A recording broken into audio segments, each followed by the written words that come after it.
Good morning, beautiful soul, before the sun stretches its golden arms across the horizon, before the world begins its noisy rhythm, there is a hush, a holy silence where heaven listens and watches. And in that sacred silence, you have a choice to rise not just from your bed, but from your doubt, from your fear, from your yesterday. You have a choice to begin again with intention, with reverence, with a quiet fire that tells the world you know who walks beside you. You see, each morning is not just a routine, it is an offering. It is a whispered conversation between your spirit and the one who shaped it. And when you rise with purpose, when you begin your day with what is right and kind and rooted in truth, the heavens lean closer. The winds become gentle messengers, and your path, though still rocky, begins to glow beneath your feet. The first thing that pleases the heart of God is a spirit of gratitude. Not the kind that is loud or put on display, but the kind that settles in your bones. A thank you before your feet even touch the floor. A thank you for breath, for shelter, for another chance to love right, to speak soft, to walk tall. Gratitude is not something you feel when life is perfect. It is something you choose when life is not. And that choice, that quiet act of thanks, that moves the heavens more than gold or glory ever could. Before the world wakes up and the noise of the day begins, there is a sacred window of time where your heart can speak freely. It is in this early hour, before the rush and demands pull at your spirit, that you have the chance to lift your eyes and whisper thank you. Not because everything is perfect, not because life is easy, but because you are here, because breath is still in your lungs, and that is no small miracle. Starting your morning with gratitude is not a ritual of routine, it is an act of worship. It is a quiet nod to the one who chose to wake you up today, who believed your presence was still needed in this world. Gratitude softens the heart.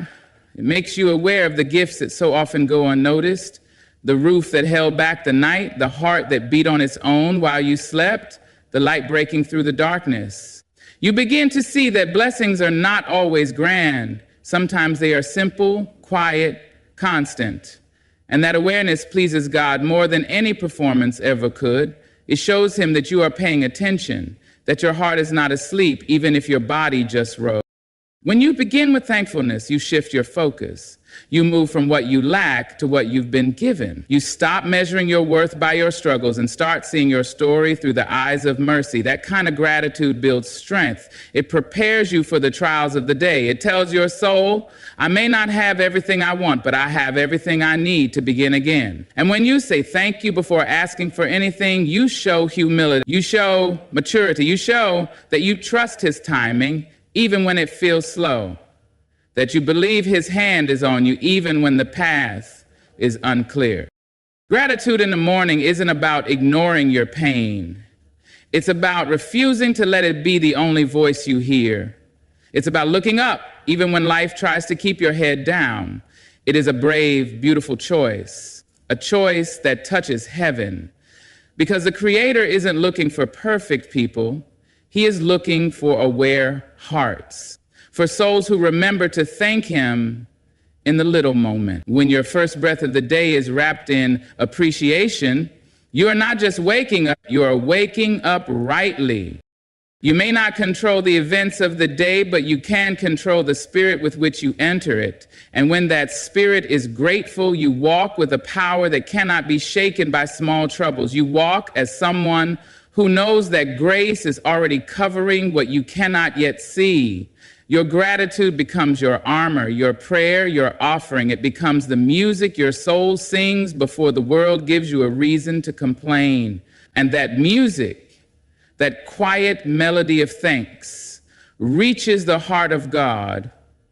It tells him that you are ready, not because you have all the answers, but because you've remembered who holds them. So when the morning comes, don't just rise with thanks. Let it be the first words from your lips, the first beat of your heart. Let it be your way of saying, I remember who brought me through the night. I remember who woke me up. I remember who holds this day. and I will begin it by honoring him. There is something sacred about speaking to God before speaking to the world, before the texts come in, before the noise of opinions floods your mind, before the responsibilities of the day tug at your every step. There is a moment, a brief, quiet, golden moment where heaven leans in to hear your voice, not your polished practice voice, but your real one, the voice that stumbles, that sighs, that trembles with hope and worry. And when you give that voice to God first, you do more than pray. You position your heart to receive. You set the tone for the day, not with stress or fear, but with faith. Speaking to God early doesn't require perfect words, it requires presence. It's not about reciting prayers like lines in a script. It's about opening your heart and allowing the one who made you to meet you right where you are, tired, uncertain, hopeful, worn, or strong. God isn't waiting for performance, he's waiting for honesty. A simple, "Good morning, Lord," can carry more weight than 1,000 empty phrases because it's real, it's you. And when you make space for that connection, first thing in the morning, everything else begins to shift.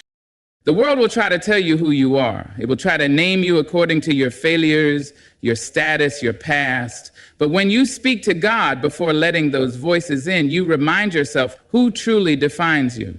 You anchor yourself in truth. You hear in the quiet whisper of your soul that you are loved, that you are chosen, that you are held, and that knowledge becomes your shield against whatever chaos may come. There is power in beginning the day in divine conversation, because what you say in the presence of God shapes how you speak to others. It softens your tone, it steadies your thoughts, it calms your reactions. When you seek his presence first, you walk through the world with more patience, more wisdom, more compassion. You become slower to judge and quicker to understand. You become a vessel for peace, even in the midst of pressure. Speaking to God in the morning is not about asking for a perfect day. It's about surrendering the day. It's about saying, I don't know what's coming, but I know you do. And that's enough for me. It's an act of trust. It's handing over your plans, your fears, your needs, and saying, let your will be done. That simple act of surrender pleases God, because it shows that you are not trying to carry the weight alone. You're not pretending to be in control. You are walking humbly. And that humility draws you closer to his heart. And it's in that closeness that you find strength. Not loud strength, but quiet strength. The kind that doesn't need to prove anything. The kind that shows up with grace, that speaks with love, that endures with hope. When you speak to God first, your words carry more meaning throughout the day because they're rooted in something deeper than opinion or emotion. They're rooted in truth. So before you reach for your phone, before you scroll, before you run into the demands of the day, pause, even if just for a moment. Lift your heart, speak your truth, invite his presence, and let that simple act be the first and most important conversation you have. Because when you start with God, you don't just speak, you speak life. There is a deep kind of wisdom that does not shout, it does not rush, it does not compete with the noise of the world. It waits in stillness. And in the early morning, before the demands of the day begin to stir, that stillness becomes a doorway not to emptiness, but to understanding. When you sit quietly before the world gets loud, when you breathe slowly and let your thoughts settle like dust in a sunbeam, something sacred begins to happen. You begin to hear, not with your ears, but with your spirit. And in that hearing, you begin to see more clearly. That is the kind of stillness that pleases God.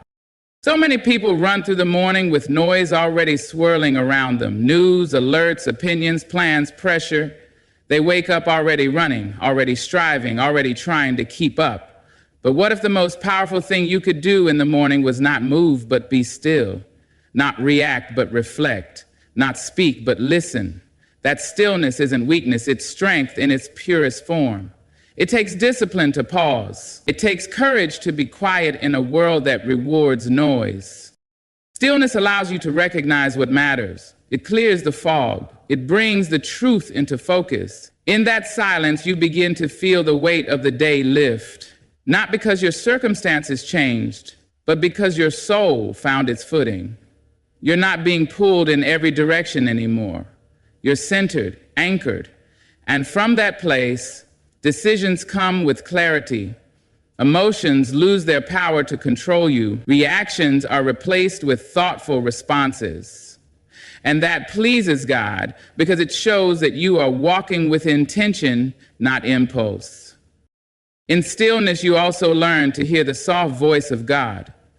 It doesn't always come in thunder or flashes of insight. Often it comes as a nudge, a quiet reminder, a peace that settles without explanation. And when you create space for that presence, you are telling God, I want you here. I need you now. You are more important than my to-do list, more important than my plans, more important than my hurry. That kind of reverence, that kind of honor moves the heart of heaven because it shows trust. Trust that you do not have to rush to prove your worth. Trust that being with God is never wasted time.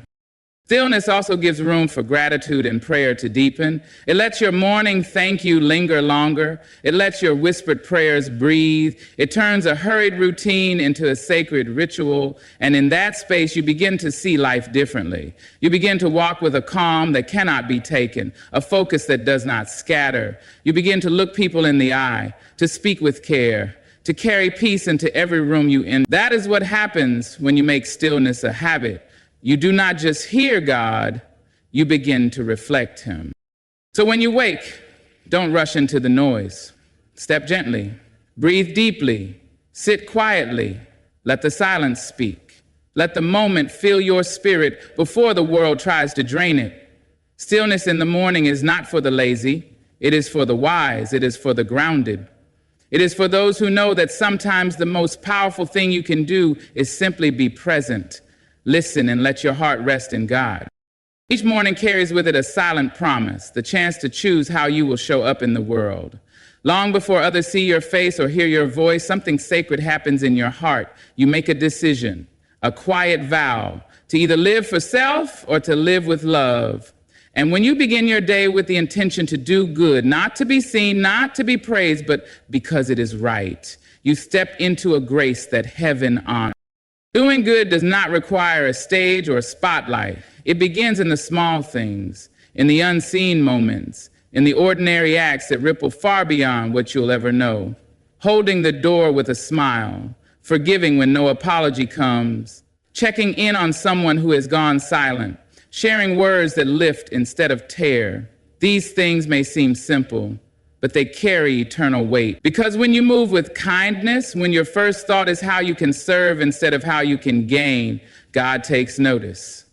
He sees your heart, not just your hands. And that heart, humble and open and willing, pleases him deeply.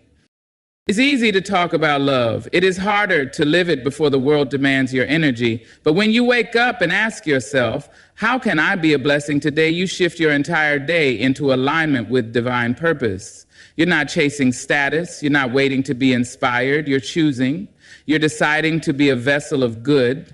Even if your own life is far from perfect, even if your own heart is still healing, and that's what makes it powerful, because goodness given in the midst of struggle is pure. It's not coming from overflow, it's coming from faith, from character, from a deep understanding that your light is needed no matter how dim you feel it is. Sometimes the most beautiful good you'll do is simply not to pass on the pain you carry, to choose peace over retaliation, to give grace instead of judgment, to respond with softness when hardness is expected. These are the silent victories that heaven celebrates. When you set your heart to do good early in the morning, you walk differently. You're not reactive, you're intentional. You're not just going through the motions. You're planting seeds, and even if you never see them bloom, you trust that someone will. You trust that your choice to do right, to love well, to speak gently is never wasted. Because God sees every motive, every gesture, every effort. He knows when it costs you something. He knows when it would have been easier to look away or do nothing, and he honors that sacrifice with joy. Doing good doesn't make life easier. It makes life meaningful. It gives your steps weight. It gives your words power. It gives your day purpose beyond the task, and it transforms the ordinary into the holy. That is the quiet miracle of morning intention. That when you rise and choose to do good, before the world tells you what to chase, before people shape your mood, you're already walking with God, already pleasing Him, already reflecting the kind of light that changes more than just a day, it changes lives. So as your day begins, let your heart speak first. Let it say, today I will be a light. Today I will choose love. And then walk into the world gently, quietly, with courage. For that is the kind of morning offering that touches eternity. There's something deeply meaningful about what you choose to give first. The first moment of your day, the first thoughts in your mind, the first posture of your heart, these say more than all the words you may speak later. In the early morning, when the world is still stretching awake and your soul is most honest, there is a quiet invitation, a call to offer God not what's left over, not what remains after the day drains you, but the very beginning, the first and freshest devotion of your spirit. It is easy to fall into patterns where God is only spoken to when time allows, when trouble comes, or when everything else has been handled. But imagine the difference when your very first thoughts belong to Him, before the phone, before the noise, before the agenda. Just you and your Maker in the stillness of a new day. That is not only a habit, it is a declaration. It tells heaven, I choose you first. I honor you before I face anything else. I remember who holds this day, and I will not walk into it without acknowledging the one who gifted it to me. When you offer your first to God, you are not giving Him a task, you are giving Him trust. You are saying that He is worthy of your best, not just your convenient moments. And that kind of reverence pleases Him more than any performance or display. It shows that your relationship with Him is not built on obligation, but on love, on a deep respect that recognizes who He is and who you are because of Him. That offering, small as it may seem, becomes sacred. It becomes holy ground. Morning is a powerful time because your heart is still uncluttered. The day hasn't yet handed you its burdens. Your emotions haven't been pulled in a dozen directions. You are, in that moment, the truest version of yourself, open, expectant, unguarded. And that is the version God desires most. He doesn't need polished prayers or grand gestures. He wants your real heart, your fresh attention, your willingness to sit with Him before anything else begins. That offering doesn't have to be long or complicated. Even a whisper, even a silent turning of your heart toward Him becomes a melody in heaven. Think of it this way. Would you rather receive a gift that someone thought of first, or one they remembered only when everything else was done? That is the heart of giving your first thoughts to God. It's not about fear or guilt. It's about honor. It's about love. It's about knowing that the best way to walk through the day is to begin it in the presence of the one who already knows its ending. And when you start with God, everything else falls into place differently. You're more anchored, you're more aware. You make decisions from a place of peace, not panic. You listen more deeply, speak more wisely, and walk with greater clarity. Because your foundation was built before the world had a chance to shake it, you gave your first, and in return you were given strength, perspective, and favor that flows not from your own effort, but from the quiet power of alignment. So give Him the first, not out of duty, but out of love. Give Him the beginning, not what remains. Give Him the quiet yes before the world even knows you're awake. That yes, simple and true, is a gift heaven does not take lightly. Every sunrise is a silent messenger of mercy. It arrives without asking for applause, without demanding attention. And yet it offers the most precious gift of all, a fresh start. No matter how heavy yesterday felt, No matter what was said or left undone, no matter the stumbles, the doubts, or the regrets, the morning comes wrapped in grace. And that grace speaks one thing clearly: you still have a chance to walk in alignment with God's heart. His mercy is not worn out, it is not rationed, it is new, and it is yours. When you wake with that awareness, when you let the morning light remind you that you are not disqualified by your past, something begins to change in how you carry yourself. You don't rise as someone burdened by shame. You rise as someone invited by love. That's what pleases God, when you receive his mercy not with guilt, but with gratitude. When you recognize that every breath, every heartbeat, every ray of morning light is a testimony that his grace is still flowing, still reaching, still choosing you. Walking in grace is not about perfection. It's about direction. It's about choosing again and again to align yourself with what is good, with what is kind, with what reflects God's character. Grace is not a license to remain where you are. It is the strength to move forward even when you've failed. And when you step into the day with a heart softened by mercy, you are far more patient with others. You are less likely to judge and more likely to forgive. You become a reflection of the grace you've received, not just in theory, but in practice. Too often, people carry yesterday's weight into today's opportunities. But the truth is, God does not measure your worth by your worst moments. He sees the intentions of your heart. He sees the quiet battles you've fought, the tears no one else noticed, the effort you gave even when your strength was small. And when you acknowledge his mercy in the morning, when you rise with the humility to say thank you for another chance, you are already walking in a way that honors him. This walk of grace is not loud, it is not proud, it is steady, it is gentle. It is rooted in the belief that you are not alone, not forgotten, not beyond hope. That belief allows you to show up differently, to begin your day with a lightness that doesn't ignore pain, but isn't defined by it. To speak words that heal instead of harm, to pause before reacting, to offer kindness where it isn't deserved. These are the quiet fruits of a life soaked in grace. And it all begins with how you greet the day, not with bitterness, not with dread, but with the steady realization that mercy met you again, that God looked at you, even with all your flaws, and said, "Get up, go forward, I am with you." That kind of beginning, grounded in compassion and filled with courage, becomes a powerful act of worship. Because when you live like you are forgiven, when you treat others as if they are too, you create space for heaven to move through you. So don't just wake up, rise. Rise with mercy in your bones. Let it soften your voice, guide your choices, and remind you that you are held. Let each morning be your silent amen to grace that never runs out. As the morning light gently breaks through the silence, it brings more than just a new day. It brings a divine opportunity. An invitation to rise not just from sleep, but from weariness, from doubt, from yesterday's weight. Each habit we've spoken of, gratitude, prayer, stillness, goodness, offering your first to God and walking in mercy, is not merely a routine. It is a sacred act of devotion, a quiet offering that tells heaven, I choose you first. These are not burdens, they are blessings.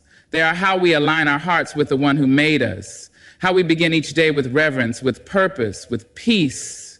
When you wake with gratitude, when you pray before speaking to the world, when you find stillness before the noise, when you set your heart on doing good, when you give God your freshest thoughts, and when you walk in mercy that meets you new each day. You do more than please God. You honor him, you draw close to him, and in return, he draws close to you. So rise each day, not in a rush, but with holy intention. Let the morning be your offering. Let your habits be your quiet hymn. And may your every sunrise remind you that you are seen, chosen, and deeply loved. Good luck on your journey of becoming. And thank you for letting these words speak to your spirit. Good evening, everyone. You know, sometimes the truth doesn't wear a crown or call attention to itself. It just stands quiet in the corner, watching, waiting for the light to turn its way. And I believe this truth deserves its moment to shine, because there are things women do, say, carry, or simply are that they don't know men see. Not in the shallow gaze of the world, but in the slow, thoughtful way a soul studies another. And it's time someone said it plain. You see, men notice more than they ever speak on. Not all of them, not always, but the ones who carry depth, the ones who've tasted hardship, who know the worth of gentleness, they notice. They see when a woman speaks and her voice trembles, but she pushes through.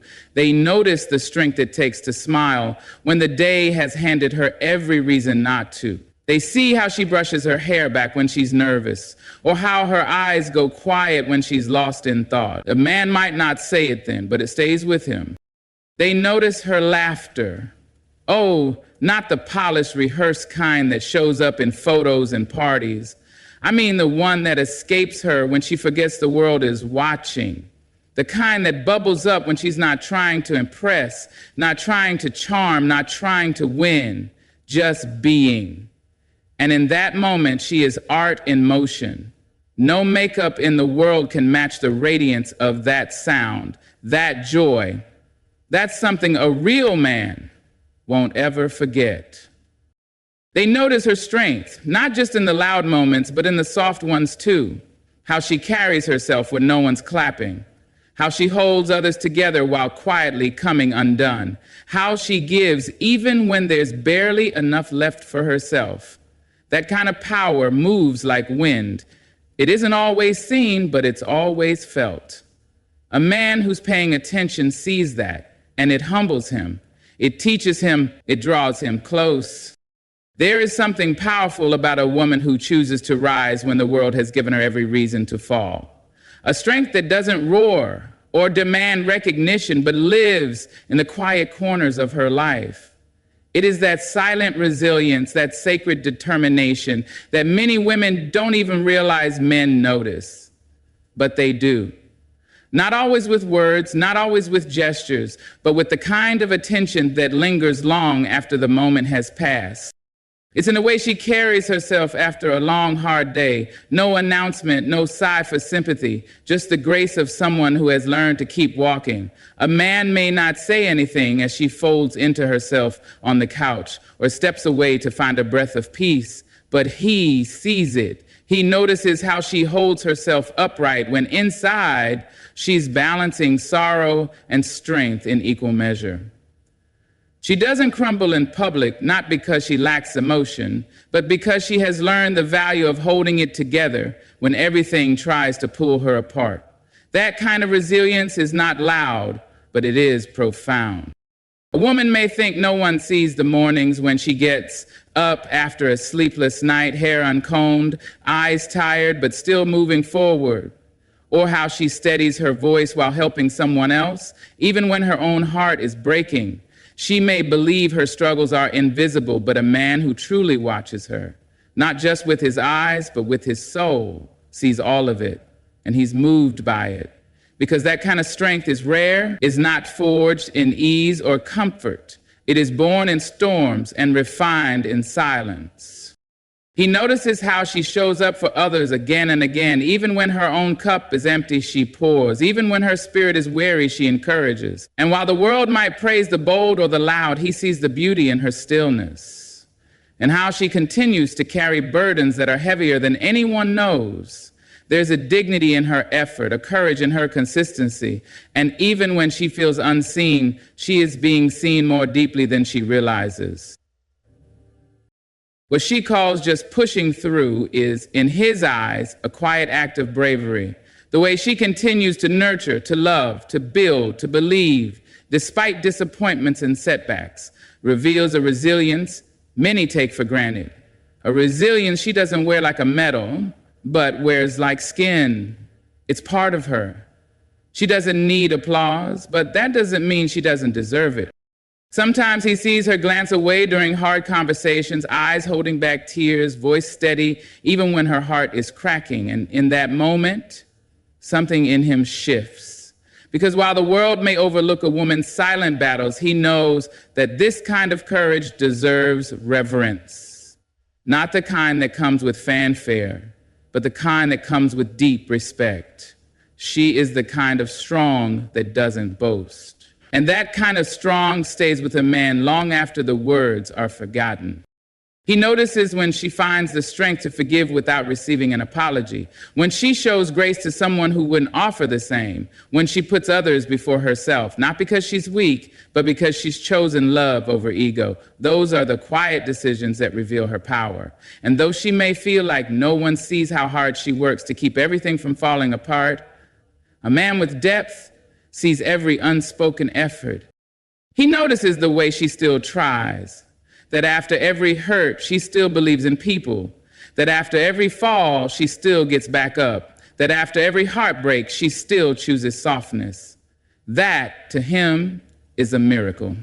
She may not know it, but her strength doesn't go unnoticed, not by a man who understands the weight of this world and the quiet might it takes to move through it with grace.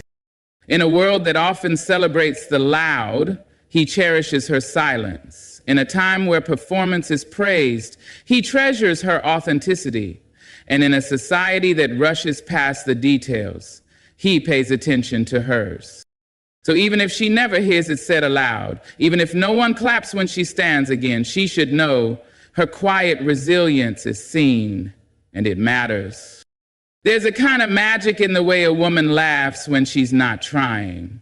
It's different from the laughter rehearsed for cameras or saved for social moments. It's not the kind of sound that's polished for perfection or placed carefully for effect. No, it's raw.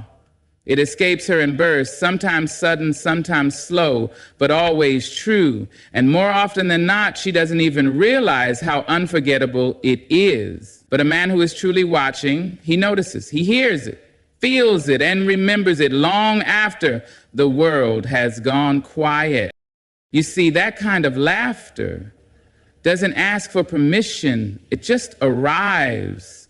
Maybe when she's watching something silly late at night, or when a memory sneaks up on her and tickles her spirit, or when she's caught off guard by joy in the middle of an ordinary moment. That's when it slips out, unfiltered and real, and it leaves behind a kind of warmth, one she might not even know she's creating because she's not performing, she's simply being. To a man who understands the weight of life, that laughter is like light through a storm. It's evidence that despite everything, she still knows how to feel joy. Despite the exhaustion, despite the noise, despite the responsibilities that press down on her daily, there is still a part of her that remembers how to dance in the air, if only for a second.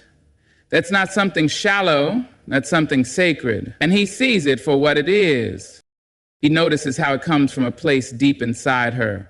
Not from what she's wearing, not from who she's with, not because she's trying to impress anyone, but because in that moment she has let go. She has let joy take the wheel. And the way it reshapes her face, softens her eyes, lifts her spirit, that transformation is unforgettable. She might brush it off, might move on quickly, unaware that something about that sound has echoed in his chest and stayed there.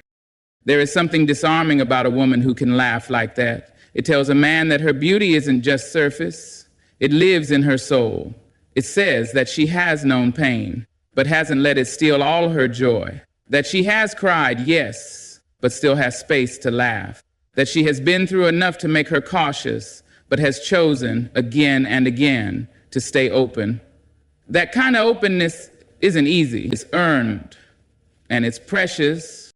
Sometimes it happens in the smallest of moments. She drops something, fumbles through her bag, loses her train of thought, and instead of frustration, she laughs.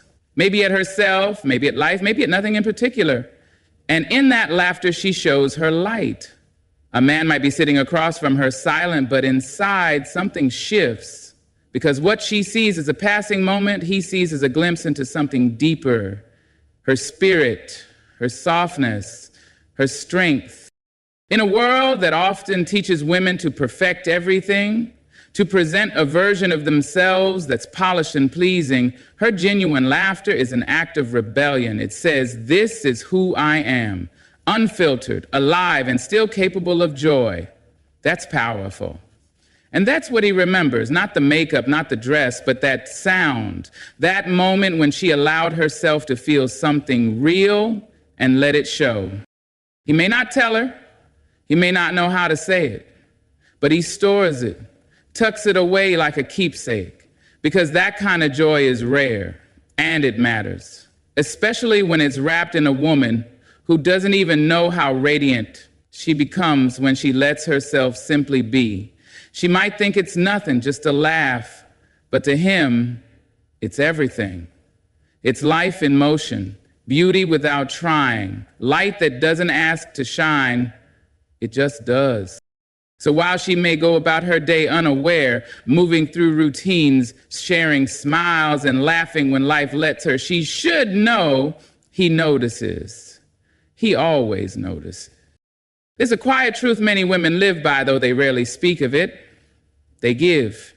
And they give in ways that often go unseen, unspoken, unacknowledged. They pour love into the spaces around them, not for applause, not for recognition, but because something in them knows how to care, even when they are the ones in need. And most of the time, they believe no one really notices. But men do, at least the kind of men who know how to watch with their hearts and not just with their eyes. They see how much she gives and how little she asks for in return.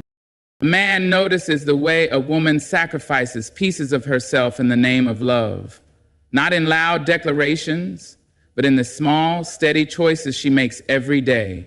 He sees how she puts others first, not because she feels obligated, but because it's in her nature. He notices the warmth she brings into a room, the care she takes in remembering the little details about someone's life, the way she checks in, offers help, or gives comfort without anyone needing to ask. She does it out of instinct, and often she doesn't even realize how much it means. She gives her energy, her time, her softness. She gives her understanding even when she's tired. She gives her loyalty even when she's been let down, and somehow she finds more to give, more patience, more grace, more forgiveness. All of this flows from her without condition. And though she may feel overlooked at times, a man with depth sees every drop she offers. He watches how she carries love like it's a duty, a promise, and a privilege all at once. That's not something he forgets. She may not know that her quiet acts of love speak louder than grand gestures, that the way she stands beside someone without needing credit or attention leaves an impression far deeper than words ever could. Her love is not about being noticed, it's about being present. She is the one who makes sure everyone eats before she does, who waits to share her pain so she doesn't burden others, who listens more than she speaks, and who holds space for others' emotions even when her own are overflowing. That kind of giving leaves a mark, not in ways the world celebrates, but in ways the heart remembers. It's not wrapped in ribbons or set to music. It's in how she gives without expectation, loves without limits, and offers herself without needing anything back. And a man who understands life's weight and rhythm knows how rare that is. He notices when she shows up for him in his silence, when she senses his mood without needing him to explain, when she softens the edges of his world just by being there. Sometimes she wonders if it matters. She wonders if anyone sees the parts of herself she leaves behind for others to feel whole. She wonders if her quiet giving goes unnoticed, but it doesn't, because the right man remembers. He notices the way her love doesn't come in flashy displays, but in the everyday, in the way she covers someone with a blanket who's fallen asleep, in the way she texts just to say, "I was thinking of you," in the way she forgives mistakes without turning cold, in the way she loves, not loudly, but completely. And the truth is, it's not just what she gives, it's how she gives, with no scoreboard, with no resentment, with a kind of beauty that says, "This is who I am, and I will not stop being loved just because the world forgets to say thank you." That is power, that is grace, that is a quiet kind of courage that deserves more honor than it gets. So even if she never hears it spoken aloud, even if no one claps for the ways she keeps others afloat while holding herself together, she should know he sees her. He sees the love she gives so freely, and it stays with him.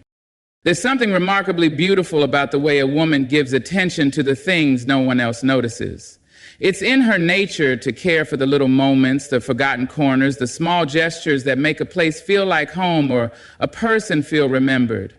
And while she may believe those things go unseen, while she might think they pass by without meaning, a man who truly sees her notices every single detail. It doesn't always look like appreciation in the moment, but it lingers in his mind, becoming part of how he understands love, warmth, and presence.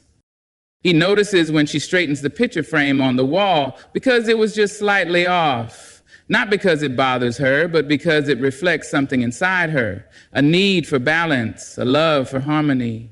He sees how she adjusts the collar on someone's shirt before they walk out the door, how she puts the last slice of bread back in the bag carefully, not wasting anything, how she folds the towels a certain way, lines up the cups in the cupboard, makes the couch look just a little more inviting before anyone walks in. These aren't grand acts, but they speak of thoughtfulness, of quiet devotion to the details others often overlook. She might think no one sees how she remembers people's preferences, that she keeps mental notes on how someone likes their coffee, or which chair they prefer to sit in, or how they fidget when they're nervous. But he notices. He notices that she listens even when no one is speaking, that she picks up on mood shifts, on silence, on energy, and without a word, she adjusts, softens, brings comfort where it's needed. It's not dramatic, it's not loud, it's loving, and it's full of intention. There's a tenderness in the way she cares for the seemingly ordinary. She refills the soap dispenser without being asked, waters the plants when they start to wilt, lights a candle when the room feels heavy. A man watches this and begins to understand that love isn't just about grand gestures and passionate words. It's about how a woman moves through the world with care, how she nurtures what's around her, because that's how her spirit works. She brings life and order and softness wherever she goes, often without needing anyone to notice. And yet, he does, even if he doesn't say it, even if he's quiet, caught in his own world, his own responsibilities. These small things she does become the background music to his days. They bring rhythm, calm, beauty. He might not always find the words to express it, but he feels the difference she makes. And when she's not there, it's her attention to those small things that's most missed. It's in the way she remembers to bring someone a glass of water before they even realize they're thirsty. It's in the way she notices that the light bulb needs replacing or the shoes are left in the wrong spot. And not only does she notice, but she does something about it, gently, quietly, without making anyone feel small for missing it themselves. That's her love language. Not just noticing, but acting out of care. A kind of love that wraps itself around the moment and says, you matter, even in the smallest ways. He realizes slowly how her love is layered, that these details aren't just chores or habits, they're extensions of her soul. They're pieces of her upbringing, her lessons, her softness, her pride. They show who she is when no one is watching. And that kind of love, steady, quiet, faithful, is the kind that stays. It's the kind that doesn't fade when life gets hard or when the spotlight moves away. It holds things together. It reminds people they're safe. And even if she never speaks of it, he carries those details with him. She may never know that these small, unnoticed acts have become the way he measures love, that in a world full of noise, it's her quiet care that speaks the loudest. But it does, and he notices, there's a silence women carry that the world rarely asks about, a silence that holds strength, depth, and stories untold. It's not the kind of silence born from shyness or surrender. It's the kind that speaks of wisdom, restraint, and knowing. A woman can sit in a room full of people and say nothing, yet hold the most powerful presence in that space. And while many overlook this stillness, there are men who notice. They may not always say it aloud, but they feel the weight and wonder of that silence, and it stays with them. She might think that staying quiet in a heated moment makes her invisible, that walking away instead of arguing makes her weak, but a man who watches her closely knows better.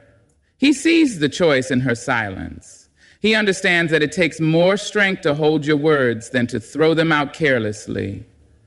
When she pauses, breathes, and chooses not to retaliate, it's not because she lacks emotion, it's because she values peace. That kind of self-control isn't easy, and he knows it.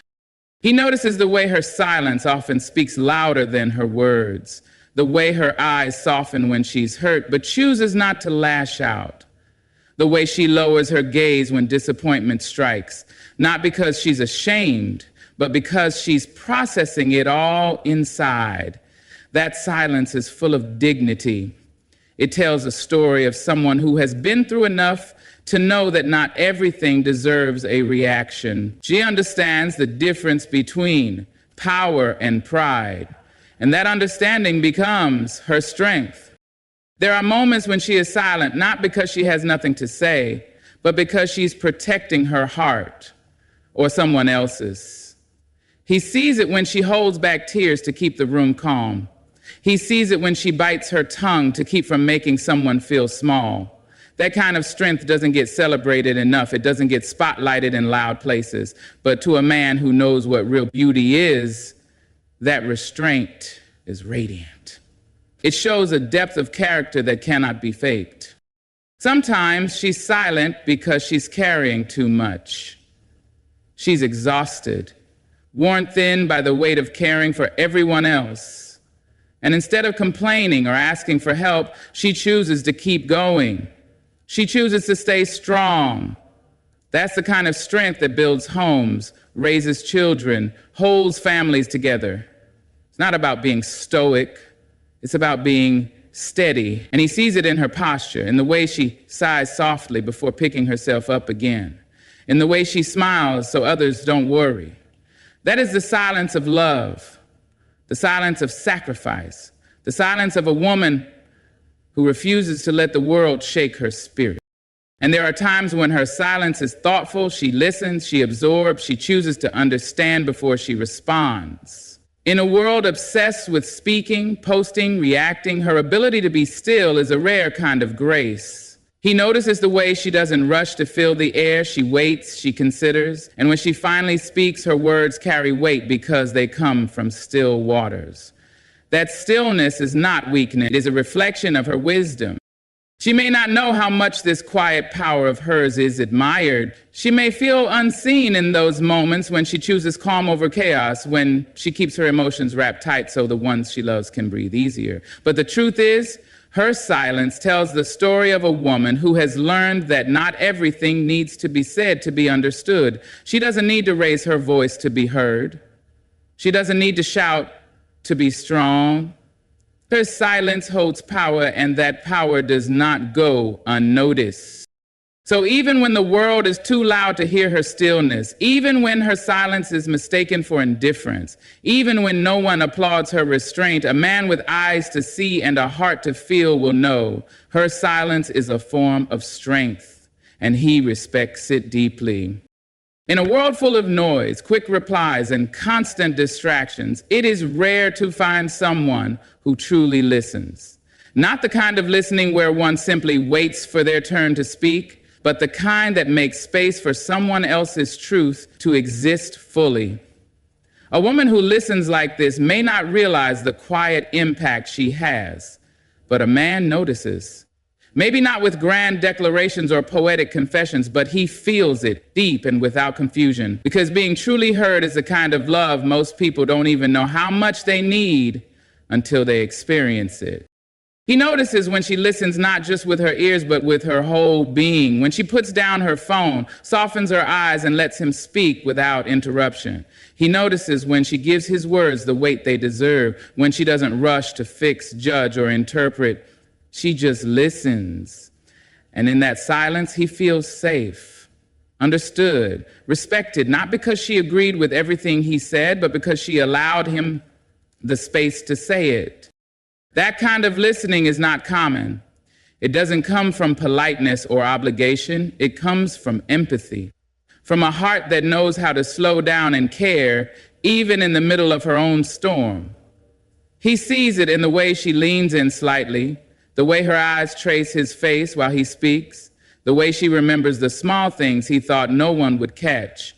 She hears the pauses between the sentences. She reads the hesitations. She picks up on what isn't being said and still doesn't press.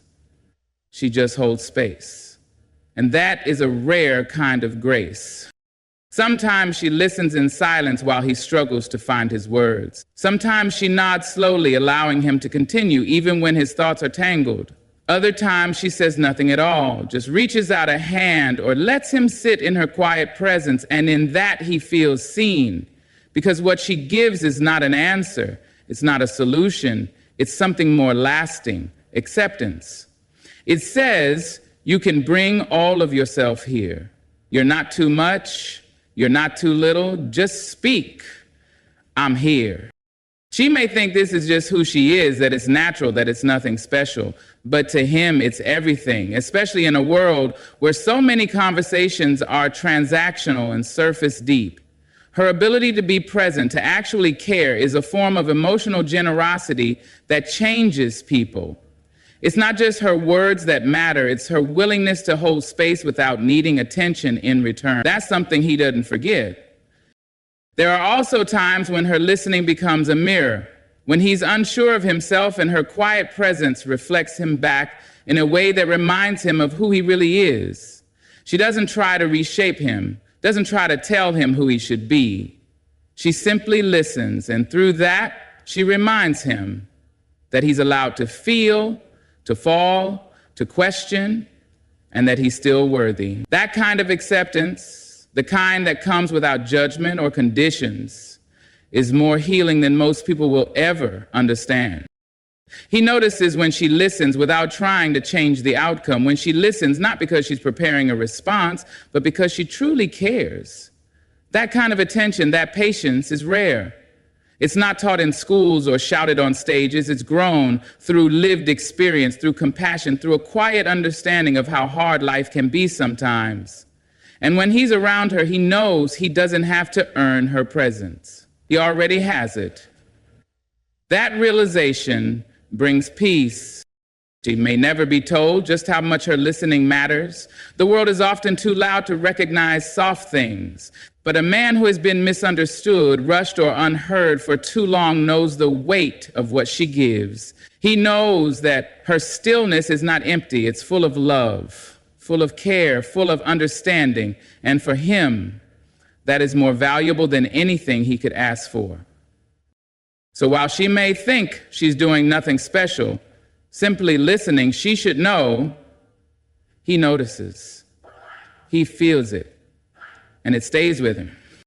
So often, women move through the world believing the quietest parts of themselves go unseen, the way they rise with quiet strength, laugh with unguarded joy, love without asking for anything back, care for the smallest details, hold their silence with grace, and listen with their whole heart.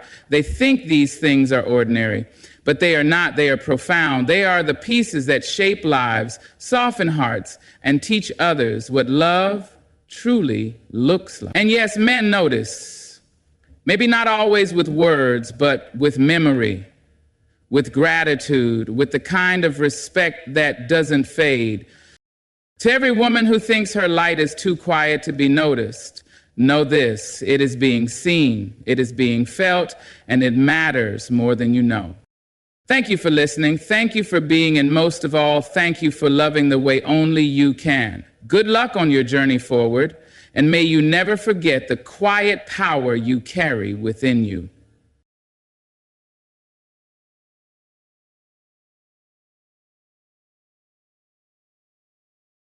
My dear friends, there comes a moment in every life when the soul grows weary of pretending, when the heart, soft and tender though it may be, can no longer carry the weight of being mistreated in the name of love, We all want to be good people. We want to be understanding. We want to be kind. But kindness is not the same as self-abandonment, and love does not mean allowing someone to bruise your spirit while they call it care. There are behaviors that no soul should ever be asked to accept, not from a stranger on the street, not from a friend at your table, and not even from the ones whose blood runs closest to yours. It is a hard truth, a trembling truth, but truth all the same. Love without respect is not love, and forgiveness without change is only an invitation for more pain. You must never allow anyone to belittle your worth. When someone talks to you as if your presence is too loud or your dreams too wild, you must rise. Rise tall, rise proud. You are not made of scraps and leftovers. You are not fashioned from dust and doubt. You are made of fire and storm. You carry grace in your spine and wisdom in your eyes. Anyone who makes you feel small does not see you as you are, and you are not required to dim so they can shine. You must never accept manipulation dressed as concern. There are those who will wrap their control in ribbons of affection. They will say they only want what is best for you, but what they really want is what is easiest for them. They will twist your thoughts until you forget what you knew before they spoke. That is not love. That is not guidance. That is a theft of your own voice. And your voice is sacred. It is the music of your journey. It is the language of your becoming. You must never endure silence when you need truth. Some people will punish you with absence. They will withhold their words like water in a drought, hoping you will come begging. You must not. You must not teach anyone that love means walking on tiptoes while your heart goes thirsty. Communication is a foundation of connection. If someone chooses silence over honesty, they are not building a bridge, they are building a wall. You must never tolerate being made responsible for someone else's emotions. You are not a sponge for the mess of others. You are not meant to carry guilt that is not yours or fix wounds you did not cause. People will hurt and blame and cry and rage, but you are not their shelter if they storm against you. You can offer comfort, you can offer space, but you cannot offer yourself as a sacrifice. And finally, you must never excuse cruelty in the name of family. Blood is not a free pass. Family is meant to be where your soul rests easy, where your laughter is welcomed and your sadness held gently. If a family member treats you with disrespect, with contempt, with harm, you have every right to step away. You can love from afar, you can pray from a distance, but you must never stay where your spirit is dying just to prove your loyalty. Know this, you are allowed to protect your peace. You are allowed to demand respect. You are allowed to choose yourself every time, even if it shakes the ground beneath your feet, even if it means walking alone for a while. You are not unkind for drawing a line. You are not cold for choosing your healing. You are brave, you are wise, you are rising. Respect is not something that should be begged for, bartered, or borrowed. It is a birthright. It is not tied to your achievements, your appearance, or your obedience. It is owed to you simply because you exist. And when someone, anyone, fails to offer you that basic human decency, that is where you draw the line. That is where you learn to say no without shame. Even if the one who disrespects you is someone you've known your whole life, even if they raised you, even if you share their name. You see, the truth is no title, mother, father, brother, sister, friend, makes it acceptable for someone to chip away at your spirit. Disrespect often does not come with a warning. It hides in sharp tones and cold silences. It slips into conversations where your opinions are dismissed before you finish your sentence. It shows up when your dreams are ridiculed, your boundaries mocked, or your past used against you. It shows up when people treat you like you're always wrong just because you're younger or quieter or different. And sometimes it hides behind laughter, behind the phrase, "I was just joking," when they know those words landed like a slap on your self-worth. There is a certain pain that comes from being disrespected by someone close to you. It is a pain that confuses because it clashes with love, but love, real love, is never cruel. Love sees you. Love listens. Love may challenge you, but it never seeks to destroy you. If someone's words consistently tear you down, if their actions repeatedly leave you feeling small, invisible, or unworthy, then it is not love that they are showing you. It is control. It is dominance. It is disregard. And you must not tolerate it, not even from family.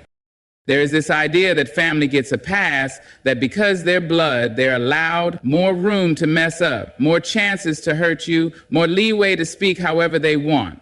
But the truth is, if you wouldn't accept it from a stranger, you shouldn't accept it from someone who claims to love you. In fact, those closest to you should be held to a higher standard because they have deeper access to your heart. They know where you're tender. They know what you've been through. And when they use that knowledge to harm rather than to protect, that is not just disrespect, it's betrayal. Sometimes we stay quiet because we want to keep the peace. We bite our tongues during family dinners. We shrink ourselves in conversations. We let the comments pass because we're afraid of the fallout. But keeping peace at the expense of your dignity is not peace. It's inner war. And every time you let someone walk over you without consequence, you tell them it's okay. You teach them that your voice does not matter. And over time, you start to believe it too. But you matter. Your voice matters, your feelings are valid, and you have the right to require respect in every room you enter. It doesn't mean you start arguments. It doesn't mean you respond with the same cruelty. It simply means you stop tolerating the behaviors that belittle you. You speak up when necessary. You walk away when needed. You draw boundaries without apology, and you stop explaining yourself to people who are committed to misunderstanding you. You will find that the more you demand respect, the more some people will resist. They'll say you've changed. They'll say you're too sensitive. Let them talk. Let them label you. Their discomfort is not your burden. Growth always unsettles those who benefited from your silence. But you didn't come this far to keep playing small so others can stay comfortable. You didn't survive what you did just to keep swallowing your truth. You deserve relationships where you don't have to second guess your worth. You deserve to be spoken to with care, listened to with presence, and treated with decency consistently, not just when it's convenient. So do not shrink.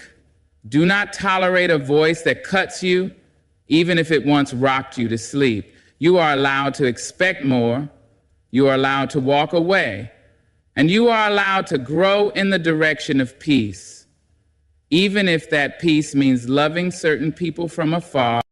Because the moment you choose self-respect over forced loyalty, everything begins to change. And that is where your real healing begins. There is a kind of control that does not shout. It doesn't come with chains or loud demands. It wraps itself in soft concern, in sweet words, in the illusion of love. Manipulation is one of the most dangerous forms of disrespect because it wears a mask. It does not always feel like an attack. It often feels like care. But deep down, it's not care. It's control, plain and quiet. And you must never let someone, anyone, twist your choices, your desires, your truth with the strings of guilt. Manipulation can come in the form of a parent saying, after everything I've done for you, you owe me this. It can come from a partner who says, if you really loved me, you would do what I ask. It can come from siblings, friends, or elders who act wounded the moment you make a decision that doesn't serve their comfort. They call it sacrifice. They call it compromise. But in truth, they are asking you to surrender your peace for their convenience. And that is not love, that is ownership. That is erasure. You were not born to be someone else's puppet. You were not placed on this earth to move according to another's will. Love is supposed to breathe, not suffocate. Real love doesn't twist your mind until you cannot trust your own thoughts.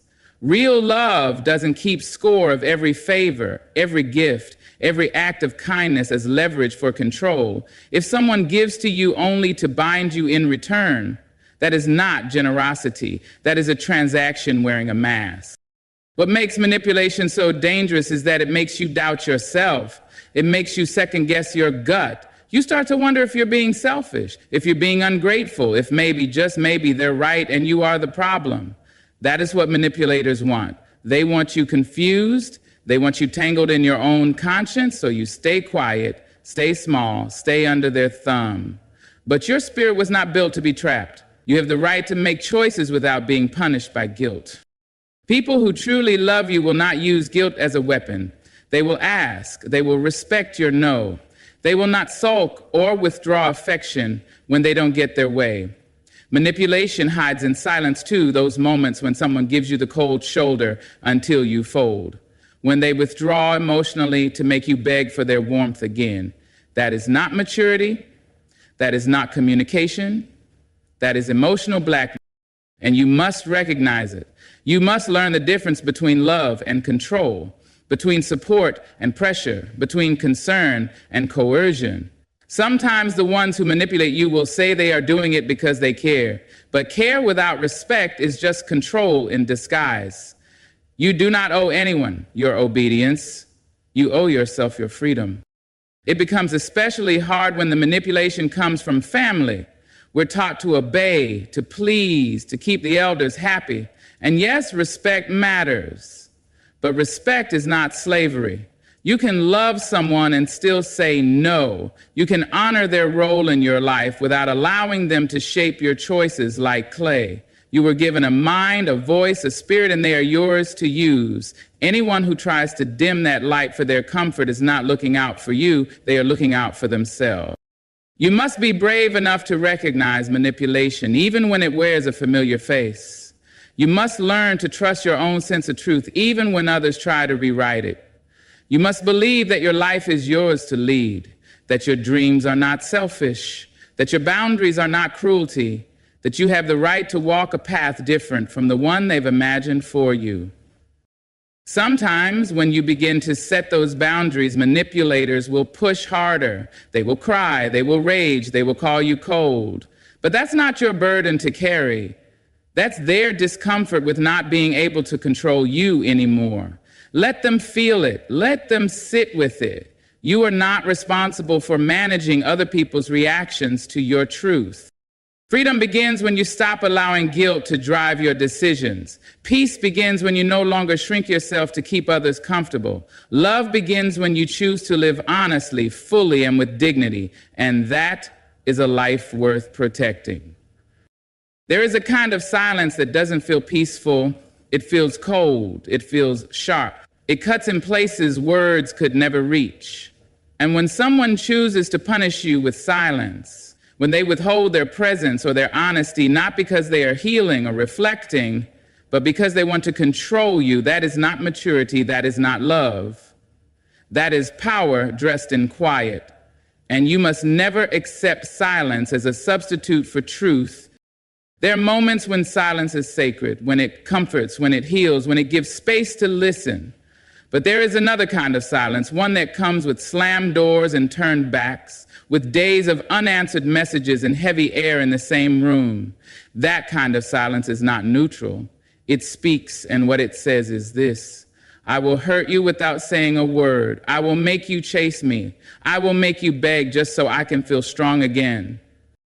People often use silence to avoid responsibility. They vanish when you ask for clarity. They disappear when you express a need. They shut down instead of stepping up. And suddenly you're left with questions spinning in your chest, wondering what you did wrong, wondering if you're too much or not enough. That is not love. That is punishment. And no soul deserves to live on edge, waiting for a reply that may never come, waiting for affection to return like rain in a drought. Real connection requires truth. It demands communication, not perfection, not loud voices, but real, honest exchange. When something hurts, it needs to be spoken. When confusion rises, it needs to be met with clarity, not with distance, not with doors shut tight.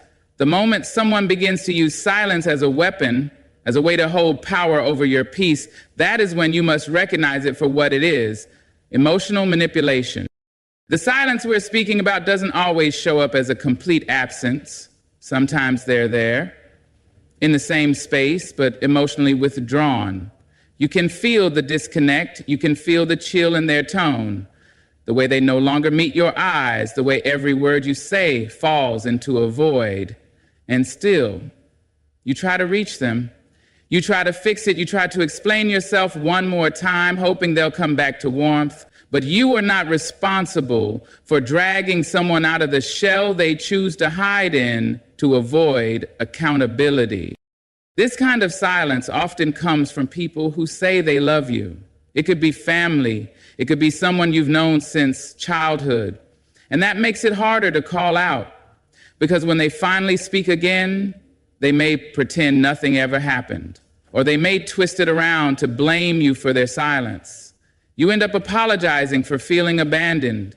You end up shrinking yourself so they don't retreat again. But love is not meant to make you feel abandoned in the presence of someone still breathing beside you. You deserve relationships where communication is not a game of punishment and reward. You deserve to be heard when you speak. You deserve people who don't run from conversations just because they are uncomfortable. You deserve maturity. And maturity says, I will talk through this even if it's hard. I will not punish you by pretending you don't exist. I will not withhold love just because I am upset. When someone consistently chooses silence over truth, distance over dialogue, pride over progress, you have a choice too. You can stop chasing, you can stop begging, you can stop offering explanations to someone who has already made up their mind to tune you out. You can reclaim your voice. You can say, if you will not speak with me, I will no longer carry the weight of your silence. This is not about being cruel. This is not about cutting people off at the first sign of conflict. This is about knowing your worth. This is about refusing to be made small through silence. Because silence, when used to avoid or punish, is not neutral. It is loud. It tells you everything you need to know about how someone chooses to show up or not show up for you. And once you understand that, you'll stop giving your energy to those who disappear when it matters most. You'll save your warmth for those who meet you in truth, even when it's uncomfortable.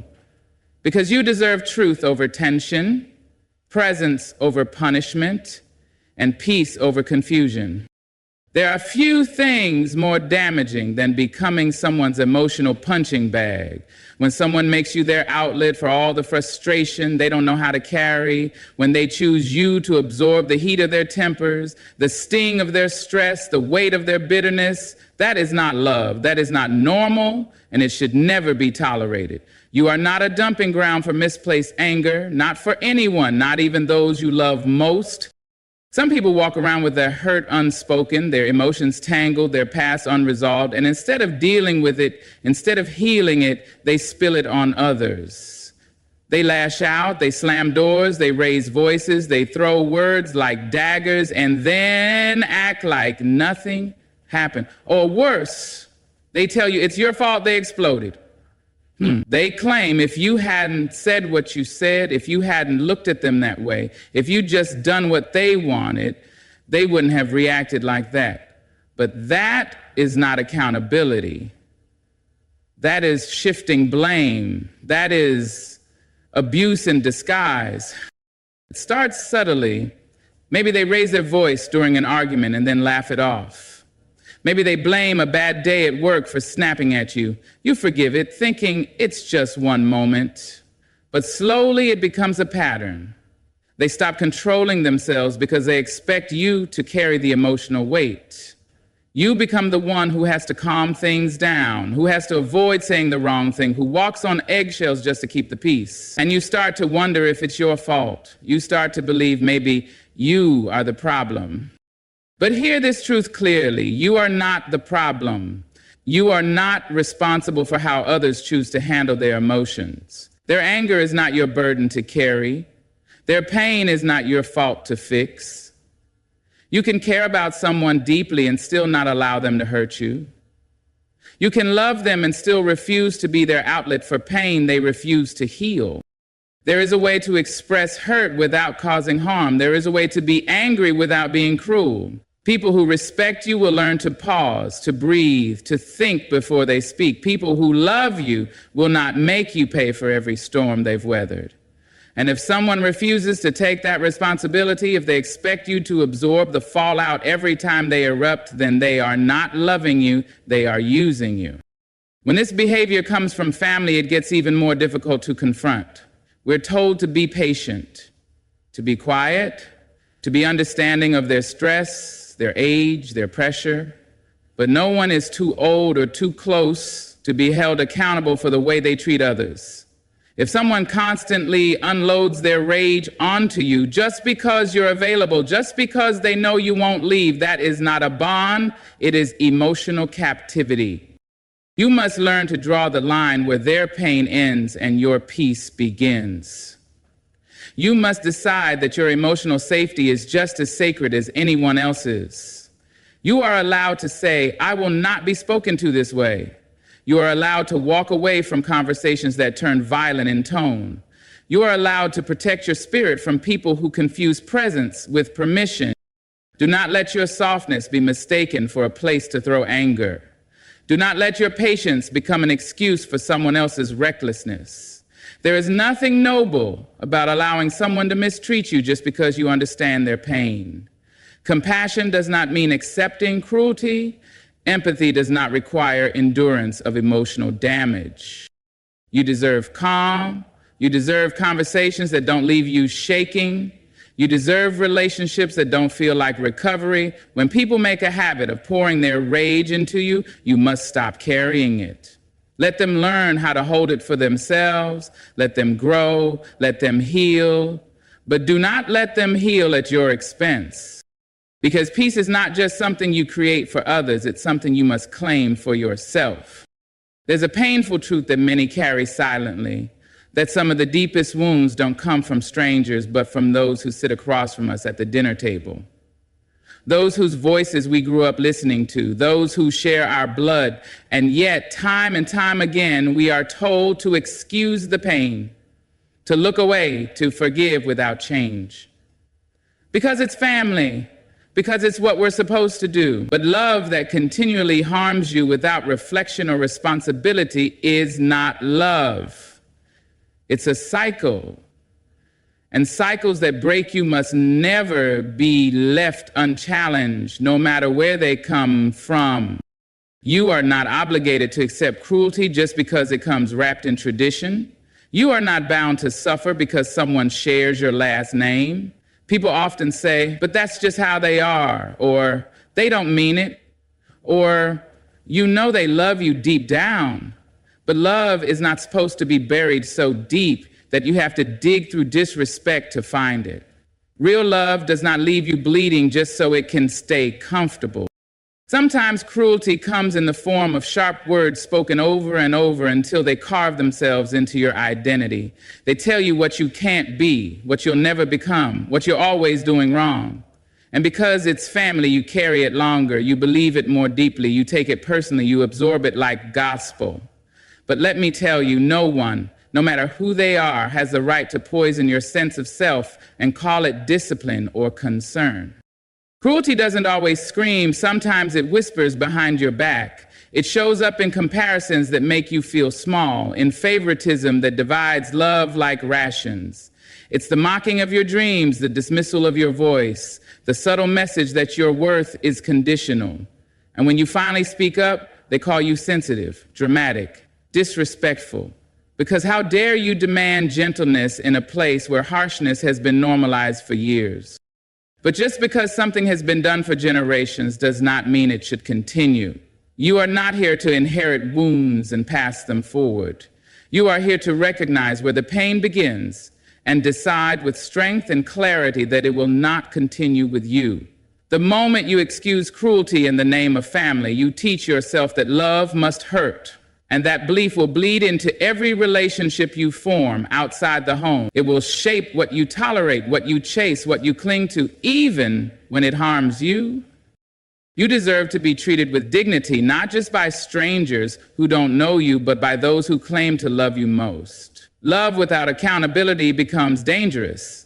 It becomes a reason for people to keep doing harm without ever looking inward.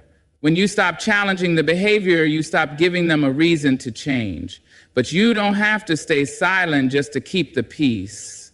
Peace built on your silence is not peace. It is fear wearing a quiet face. The hardest part is when your love for them is real, when you still want them in your life, when the history is deep and the roots are tangled, but choosing to love someone from a distance, to protect your heart while still caring for theirs is not cruel, it is wisdom. Sometimes the kindest thing you can do for yourself is step back, to say, I love you, but I cannot allow you to hurt me anymore. And there is power in that boundary, there is healing in that choice. Because you are not a vessel for generational pain. You are not a mirror for someone else's unresolved past. You are not a target just because you're close. You are a person worthy of compassion, consistency, and care. You are allowed to expect better. You are allowed to require growth. And you are allowed to walk away if all you're met with is resistance and rage. What you accept becomes what you expect, and what you expect becomes what you receive. So never lower the standard just because it's hard to raise it with those you love. Love is not meant to leave you in pieces, and no bond, no matter how long it's existed, is more important than the wholeness of your soul. There comes a time when you must choose yourself, even if your voice shakes, when you must draw a line, not out of anger, but out of understanding. Boundaries are not acts of cruelty. They are not walls meant to push people away. They are bridges that help protect your peace while still making space for love. But for some reason, when you finally begin to protect your space, when you finally say no more, there will be people who make you feel guilty for it, as if setting a boundary is the same as turning your back. It's not. It never has been. A boundary is a quiet, firm act of self-respect. It says, I am no longer available for the kind of behavior that makes me question my worth. It says, I have learned enough about pain to know I don't need to keep repeating it just to prove I care. You see, so many people confuse boundaries with betrayal because they've grown used to your silence. They've grown comfortable with your tolerance. They've grown dependent on your willingness to bend. And when you stop bending, when you finally stand, it shakes their comfort. But do not let that make you feel wrong. You are not wrong for wanting to breathe freely in your own life. People will say you've changed. Let them. You are not here to stay the same just to soothe those who refuse to grow. You're not here to keep playing small so someone else's pride can stay tall. And you are definitely not here to keep saying yes out of fear of being called selfish. There is nothing selfish about taking care of your mental and emotional well-being. In fact, that is your responsibility, not anyone else's. The problem is that people who have benefited from your lack of boundaries will always see them as an attack. They will say you're being distant, say you don't care, say you're too sensitive. But that's not the truth. The truth is you're learning to value yourself. You're learning to stop accepting disrespect wrapped in tradition. You're learning to walk away from conversations that leave you feeling small, not seen. You're learning to protect the parts of you that were once too easily offered to those who didn't know how to handle them with care. You don't owe endless access to anyone who brings more pain than peace, not even if they're family, not even if they raised you, not even if they say, but I love you. Because love without respect is not love, and connection without boundaries becomes a trap, a cycle, a place where you slowly disappear. You begin to feel responsible for everyone else's emotions, constantly adjusting, constantly softening, constantly stretching yourself thin until you no longer recognize your own shit. But the moment you draw a boundary is the moment you begin to take shape again. You start to reclaim your voice. You begin to show up for yourself in ways that no one else ever could. You start to realize that love is not about how much you can endure. It's about how much you're willing to protect your soul. It's about having enough courage to say, I will not lose myself in the name of loyalty. This kind of strength doesn't always feel strong in the beginning. It feels lonely. It feels confusing. It feels like you're doing something wrong. But growth often feels like discomfort before it feels like freedom. And in time, you'll notice that the relationships that honor your boundaries will deepen. They will become rooted in truth, not obligation. They will become spaces where you can breathe, not tiptoe. And the ones who refuse to respect your boundaries will fall away, not because you stopped loving them, but because you started loving yourself. You deserve to feel safe in your relationships. You deserve to be heard without shouting, respected without begging, seen without shrinking. And boundaries are how you teach others to treat you. So do not apologize for them. Do not question them. Do not tear them down just because someone else doesn't understand them. You are allowed to grow. You are allowed to outgrow what once felt like home. And you are allowed to protect your healing, even if it means loving certain people from a distance. You are not here to be anyone's emotional sacrifice. You are not here to carry the weight of other people's pain while silencing your own truth. You are here to live fully, to love deeply, and to be respected consistently, not conditionally. There is no shame in walking away from behaviors that break you.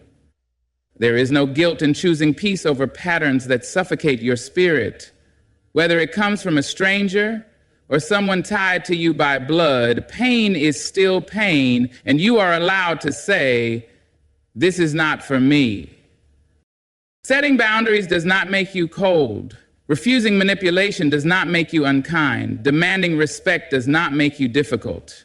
These are the choices of someone who has learned to honor their soul, who has decided that self-love is no longer optional, it is necessary. And with each choice to protect your peace, you are not just changing your life, you are changing the legacy of what love and strength can look like.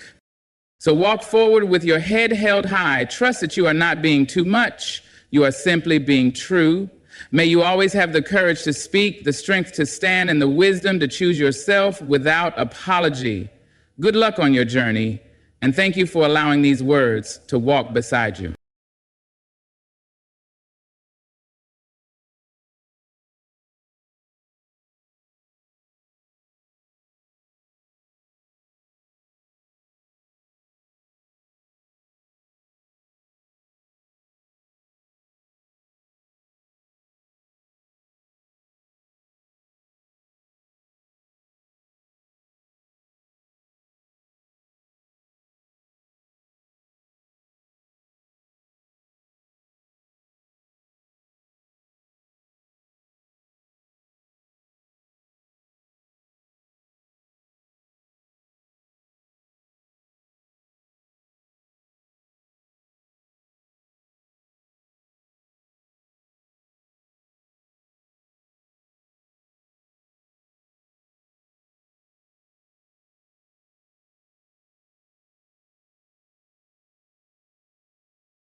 My dear friends, there comes a time when your soul leans against a truth so heavy that it makes your bones tired. You sit with the silence, you look out of the window, and even the sky seems to whisper the words you've been running from. You love someone, but it's hurting you more than it's healing you. You want to hold on, but the thread is fraying, and each tug tears a little more of you. That is where the real work begins. The quiet, sacred work of letting go without bitterness, of stepping back with grace, of freeing your heart so it may breathe again. To emotionally detach from someone is not to stop caring, but to stop bleeding for what will not heal you. You do not need to fold yourself small to fit into someone else's world. You do not need to lose your light to love someone who walks in shadows. It is not cruel to choose peace. It is not wrong to protect your joy. The heart may tremble, but it does not lie. When love turns into longing that never rests, that's when you begin learning the first rule. You must allow yourself to feel. You must sit with the ache. Cry if you must, mourn if you must, but do not run. The pain will not last forever, but if you ignore it, it will follow you everywhere. The second rule is to remember who you were before they ever entered your life. You were not born empty. You had dreams. You had laughter bubbling in your throat. You had a glow that came from within. Reclaim that woman, call her back, wrap your arms around her. She is not lost. She is waiting for you to remember. Third, create distance, not with anger, but with love for yourself. Do not text, do not scroll, do not revisit the pages of a story that has already ended. You don't owe anyone your destruction. You don't have to stand in the fire to prove that you loved. Step away gently. Step away with dignity. Let time and silence do what words could not. Letting go is not giving up. It is choosing yourself over constant pain.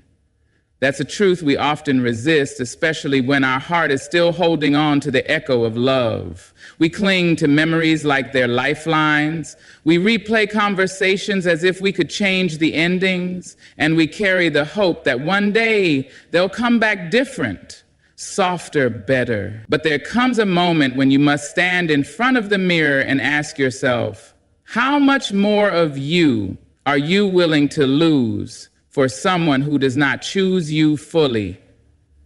That's not love. That's self-neglect disguised as loyalty. There is nothing noble in abandoning yourself.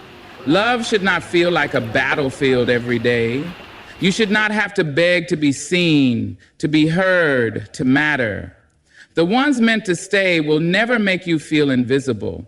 And the moment you realize that your peace is being bargained away for brief moments of connection, you begin to see the quiet damage.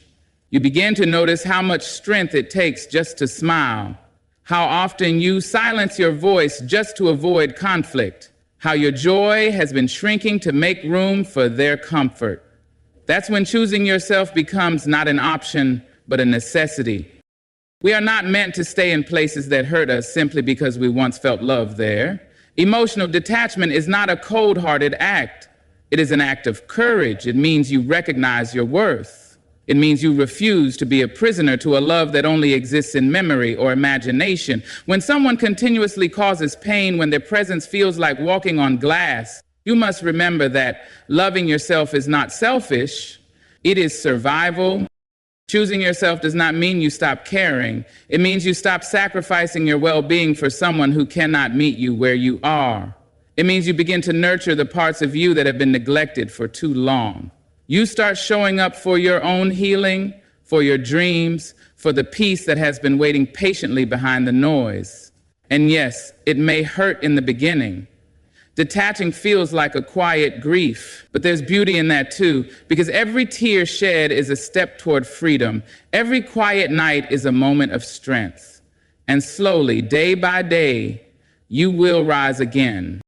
You do not owe your light to someone who only brings shadows. Letting go does not mean you failed. It means you grew. It means you finally chose to love the one person who needed you most, yourself. Before they ever walked into your life, you were whole. You laughed from your belly, you danced when no one was watching, and you had dreams that belonged only to you. But somewhere along the way, your world began to revolve around them. Their smile became your sunrise, their silence your storm. You forgot what it felt like to move through a day without wondering what they were thinking, what they were feeling, or if you were still enough for them. And in that forgetting, a quiet part of you began to fade.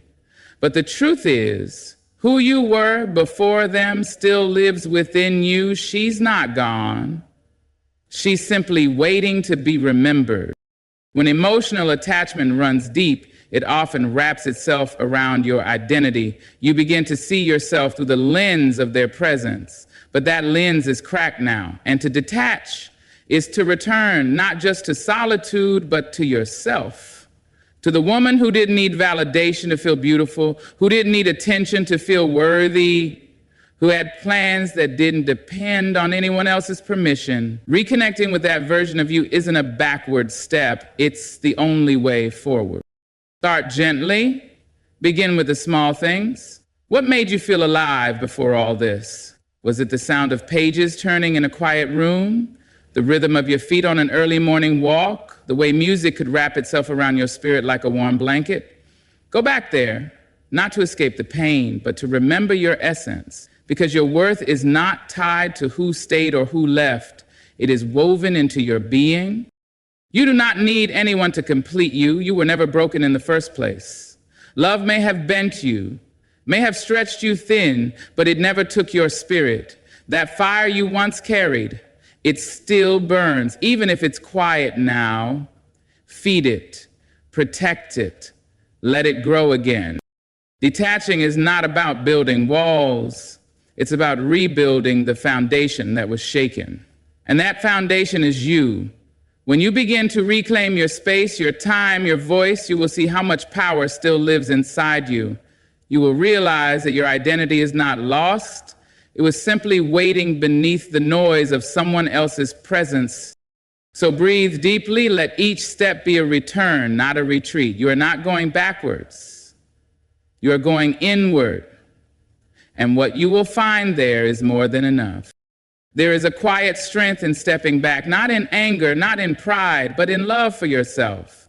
Distance is not cruelty when it is used to preserve peace. Sometimes the most loving thing you can do for your heart is to stop standing in places where it keeps getting broken. When someone's presence starts to feel like pressure instead of comfort, when every word becomes a weight and every silence becomes a question, that is your soul whispering, it is time to let go gently. Emotional detachment begins with physical space. You cannot heal in the same environment where your wounds were formed. If every message you send becomes a plea, if every call you make becomes a reminder of what you're losing, then it's time to step away. Not to hurt them, not to punish them, but to honor yourself. Silence can be sacred. It gives the heart room to breathe, the mind space to untangle, and the spirit time to find its balance again.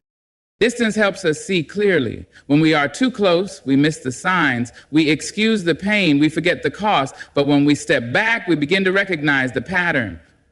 We see where our joy was slowly slipping away. We see how much energy we poured into holding on while neglecting the parts of ourselves that were quietly fading.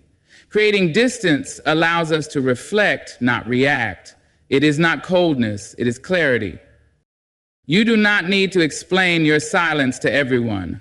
You do not have to justify your need for space. The people who truly care for you will understand, and the ones who don't, well, their reaction tells you all you need to know. Choosing to step back doesn't mean you stopped caring. It means you started caring in the right direction, toward yourself, toward your healing, toward the life that still waits for you beyond this pain.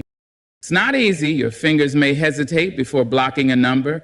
Your mind may wander to the what ifs and maybes. Your heart might ache for the sound of their voice. But remind yourself, every time you return, the hurt returns too. Every step backward reopens a wound. So take the space, fill it with silence, with breath, with stillness, and allow the distance to do what closeness could not. Because sometimes love doesn't survive in proximity. Sometimes only when you step away can you finally see yourself clearly. And in that clarity, you begin to heal. When someone has been a part of your life for so long, their absence feels like an empty room that echoes louder than any noise. But healing asks you to fill that space, not with memories, not with wishful thinking, but with purpose. You cannot keep staring at the door they walked out of. Life is calling you back to yourself, and now more than ever, you need to answer.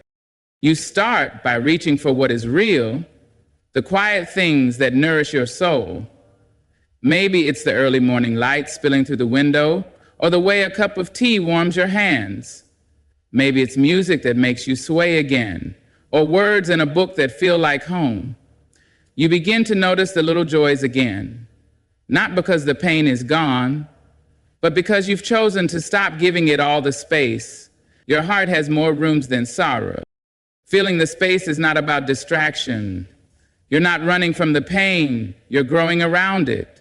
You give your days shape. You give your time meaning.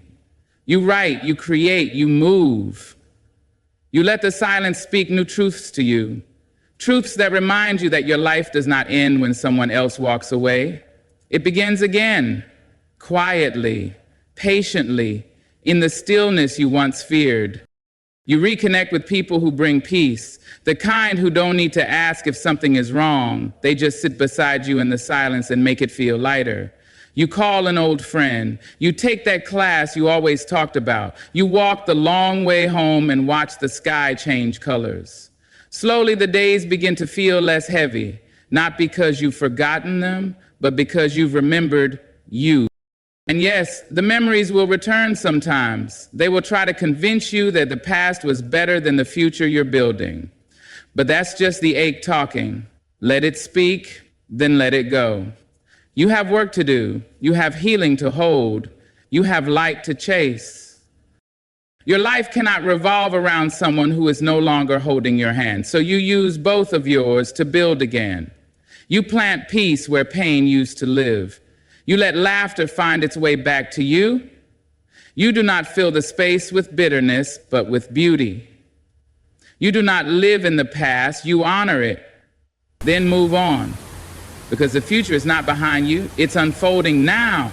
In every quiet choice to keep going, in every new moment, you allow joy to return. There comes a time when you no longer need answers, no longer wait for apologies, no longer chase what keeps slipping away. That time arrives when your soul grows tired of the back and forth, when your heart whispers enough. And in that sacred moment, you find the strength to forgive. Not because they asked for it, not because they earned it, but because carrying the weight of resentment is too heavy for a heart that wants to heal. Forgiveness is not saying what happened was okay. It's not pretending you weren't hurt. It's not letting anyone off the hook. Forgiveness is choosing your freedom over your anger. It's saying, I won't let this hold me any longer. It's allowing yourself to breathe again without bitterness, because bitterness builds walls where peace should live. It feeds on your energy and steals your softness. And you deserve to be soft again. You deserve to be free. You cannot change the past. You cannot rewrite their actions or undo the damage, but you can decide that their choices will not write the rest of your story. Forgiveness is the final thread that cuts you loose from the pain. You may still remember, the scars may still sting, but you stop letting those memories define who you are now. You stop letting what happened chain you to a place you no longer belong.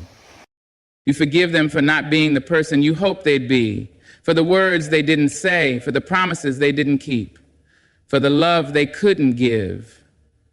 You forgive yourself, too, for staying too long, for believing too deeply, for loving too hard. Because that's not weakness, that's proof of your heart. And your heart is still worth protecting. You do not rush this part. Forgiveness is a process, not a moment. Some days it comes easy, other days it feels impossible. But keep showing up for it, keep letting go, keep choosing peace, even when your pride wants to hold on. There is power in release, there is grace in surrender, and slowly. The pain loses its grip, the anger softens, the past no longer haunts your today. And when you finally forgive, not for them, but for you, you'll feel the lightness return, not all at once, but gently, like sunlight spilling through a cracked door. You'll wake up and realize you're not waiting anymore. You're not wishing anymore. You're simply living fully, presently, freely. Because the greatest gift you can give to yourself at the end of all this heartache is forgiveness. The kind that doesn't need approval. The kind that whispers, I choose to heal. There is a moment, often quiet and unnoticed, when your healing begins. It doesn't come with grand declarations or sudden relief. It comes when you sit in silence and allow yourself to truly feel. No more pretending, no more forcing smiles, no more trying to hold together pieces that keep slipping through your fingers. That silence may feel heavy at first, but it is where clarity lives. We live in a world that tells us to stay busy when we hurt. Scroll through your phone, call someone new, fill your days with noise so you don't have to hear the ache. But healing doesn't grow in chaos. It grows in stillness, in the space where the noise fades and you are left alone with your truth. You must learn to sit with that silence, not fear it, because that silence is your teacher. You'll hear things you've tried to bury. The memories will rise, the heartbreak will whisper its name again, and the questions you pushed away will find their way back. But don't run, listen, let them come. Because everything you suppress will only grow stronger in the dark. But when you sit with it, when you name it, when you let yourself cry without shame, that's when your spirit begins to unfold again. You do not need to rush this. Healing is not linear. One day you may feel light, and the next the weight might return. That's all right. Do not shame yourself for feeling. You are not weak for missing them. You are human. But in your silence, you learn that you can miss someone and still move forward. You can feel pain without letting it define you. And you can honor your feelings without letting them control you. Use the silence to hear yourself again. Write, walk, breathe, sit beneath the sky, and remember how vast the world still is. Let the quiet hold you. Let it become a soft space, not a painful one. Let it become the soil where your strength takes root. You will come to see that you do not need constant distractions to survive your sadness. You are strong enough to feel it all and still choose to grow, still choose to rise, still choose to love yourself through every part of this journey. And in that silence, you begin to trust yourself again. Not the version of you who begged to stay, but the version who is learning to let go with grace. There will come a day when the silence no longer feels like loneliness. It will feel like peace. And in that peace, you will finally feel free. You do not have to forget to move on. You do not have to erase the memories or pretend the love was never real. What you need is to release it, to stop clinging to what no longer fits where your life is headed. Detachment is not about shutting the door with anger. It's about walking away with quiet strength. It's about saying, I loved, I learned, and now I let go. When you emotionally detach, you don't cut love off completely. You simply stop letting it control your peace. You acknowledge what was beautiful and you honor what was painful. But you no longer let either define your worth. You stop waiting for closure from someone who is never willing to give it. You stop chasing clarity in conversations that always leave you confused. And most of all, you stop making excuses for why they couldn't love you the way you deserve. There's power in understanding that not everyone who comes into your life is meant to stay. Some people arrive to teach you, to stretch you, to wake something inside of you that was sleeping. But once that purpose is served, holding on becomes harm. You begin to lose yourself trying to keep what was only meant to be temporary, and detachment then becomes an act of love, not just for them, but for you. You start to reclaim your time, your energy, your heart. You stop checking your phone for a message that doesn't come. You stop analyzing every word they said, trying to find meaning in silence. You stop trying to keep the connection alive when it's already been fading for too long. You gently untie the knots. You breathe into the space that opens when you finally let go.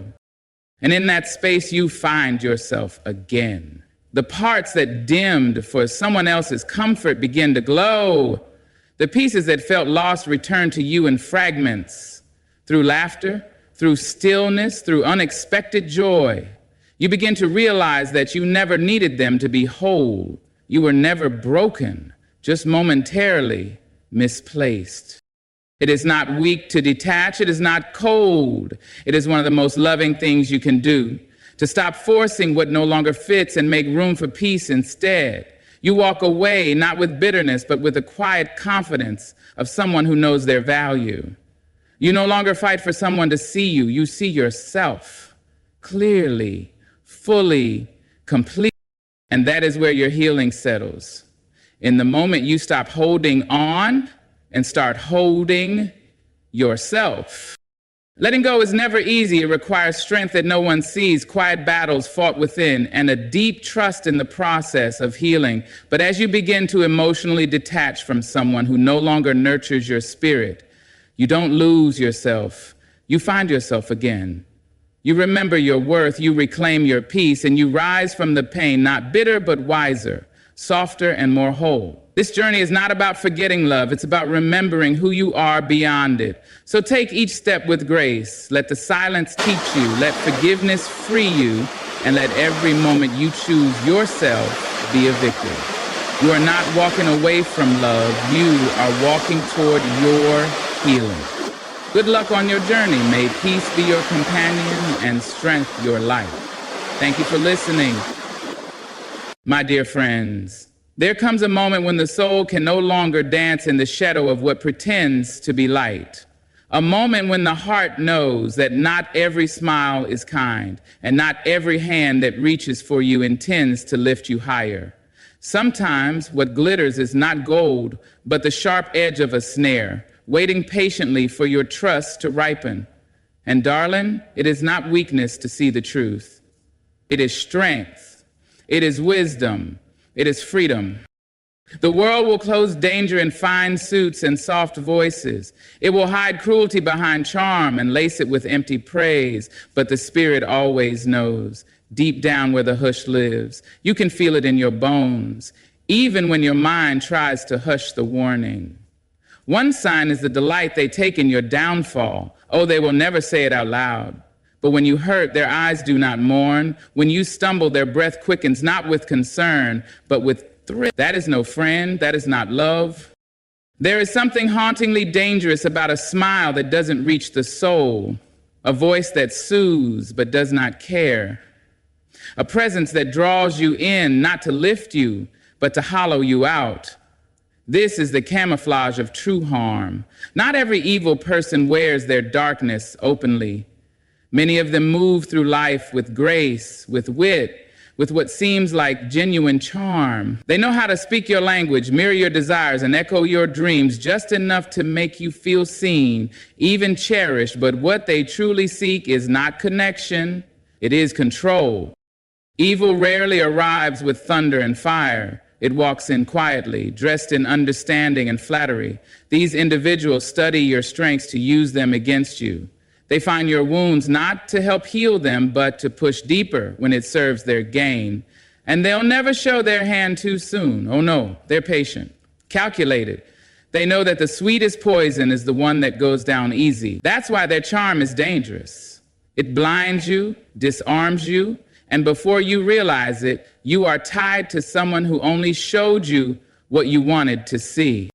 They will say the right words. They will listen when no one else does. They will make you feel chosen, like you matter in a way that is rare and sacred. And maybe for a time you believe it, because we all want to be seen. We all want to be safe in someone's hands. But watch carefully, not just how they treat you when you are useful to them, but how they treat others who can offer them nothing. See how they speak about people when backs are turned? That same sharpness is waiting for you when you are no longer feeding their pride. You'll start to notice it in moments you second guess. You'll hear something cruel hidden in a joke, feel your joy dismissed in a sentence meant to be light. They'll tell you you're too sensitive, too dramatic, too much anything to keep you doubting yourself. Their charm works best when your confidence is low and your gratitude for their attention is high.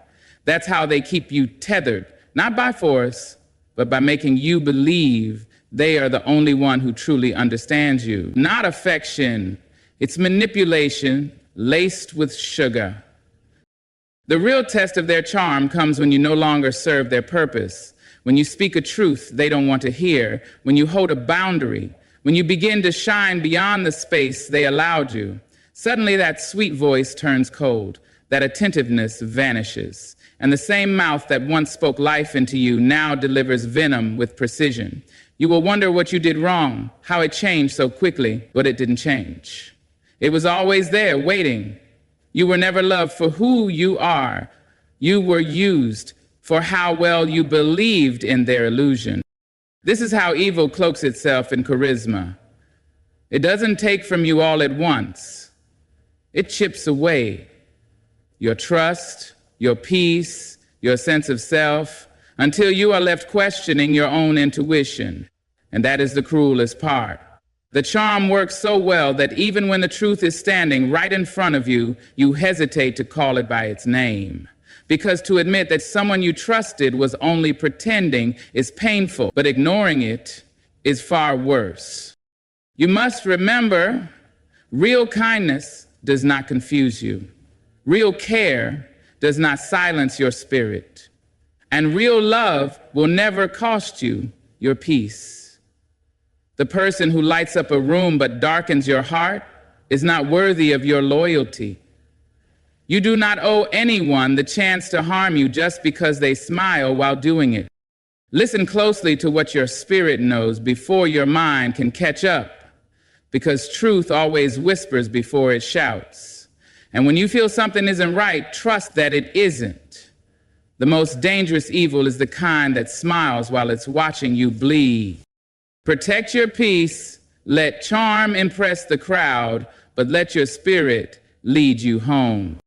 There's a cold truth that doesn't come easy to the heart. It's the realization that not everyone around you wants to see you win. Some people clap with their hands but curse with their hearts. They smile, but their spirit coils at your joy. You must be willing to see this. You must learn to read what is not said out loud, because if someone finds satisfaction in your struggle or stands still when you soar, you are not standing in the presence of love. You are facing quiet betrayal. This kind of evil doesn't throw punches. It waits, watches. It delights in the small cracks of your armor. It doesn't always scream when you fail, but it breathes easier. And when you rise, when the sun finds your face and life starts to bloom for you, you'll notice the shift, a delayed response, a half-hearted congratulations, a silence that wasn't there before. It's subtle, but your soul feels it. That unease that you try to push away, that's your truth knocking. The truth is, people who are quietly rooting against you often wear the mask of friendship. They know how to act invested. They say all the right things, but their energy tells a different story. When you are down, they suddenly become attentive. They offer advice, comfort, even companionship. But it is not born from love. It is born from power. You are more manageable when you are unsure. You are more dependent when you are unsure. And that, to them, is a comfortable version of you.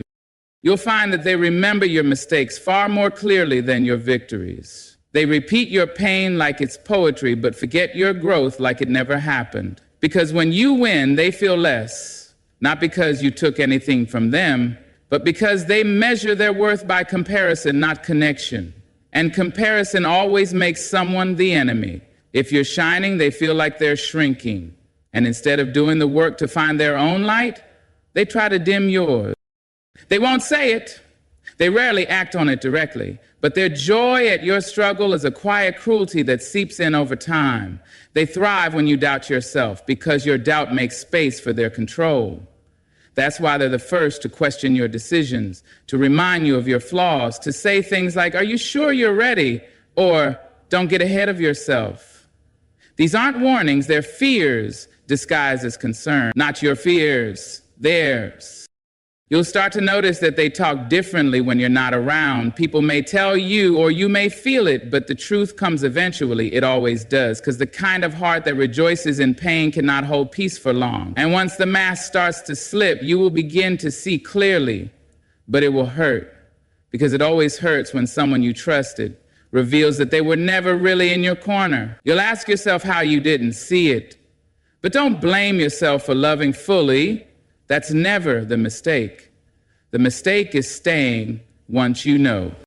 You were not made to live in the shadow of someone else's bitterness. Your light does not steal from others. It simply reveals who they are. And if your shine makes someone turn away, let them walk.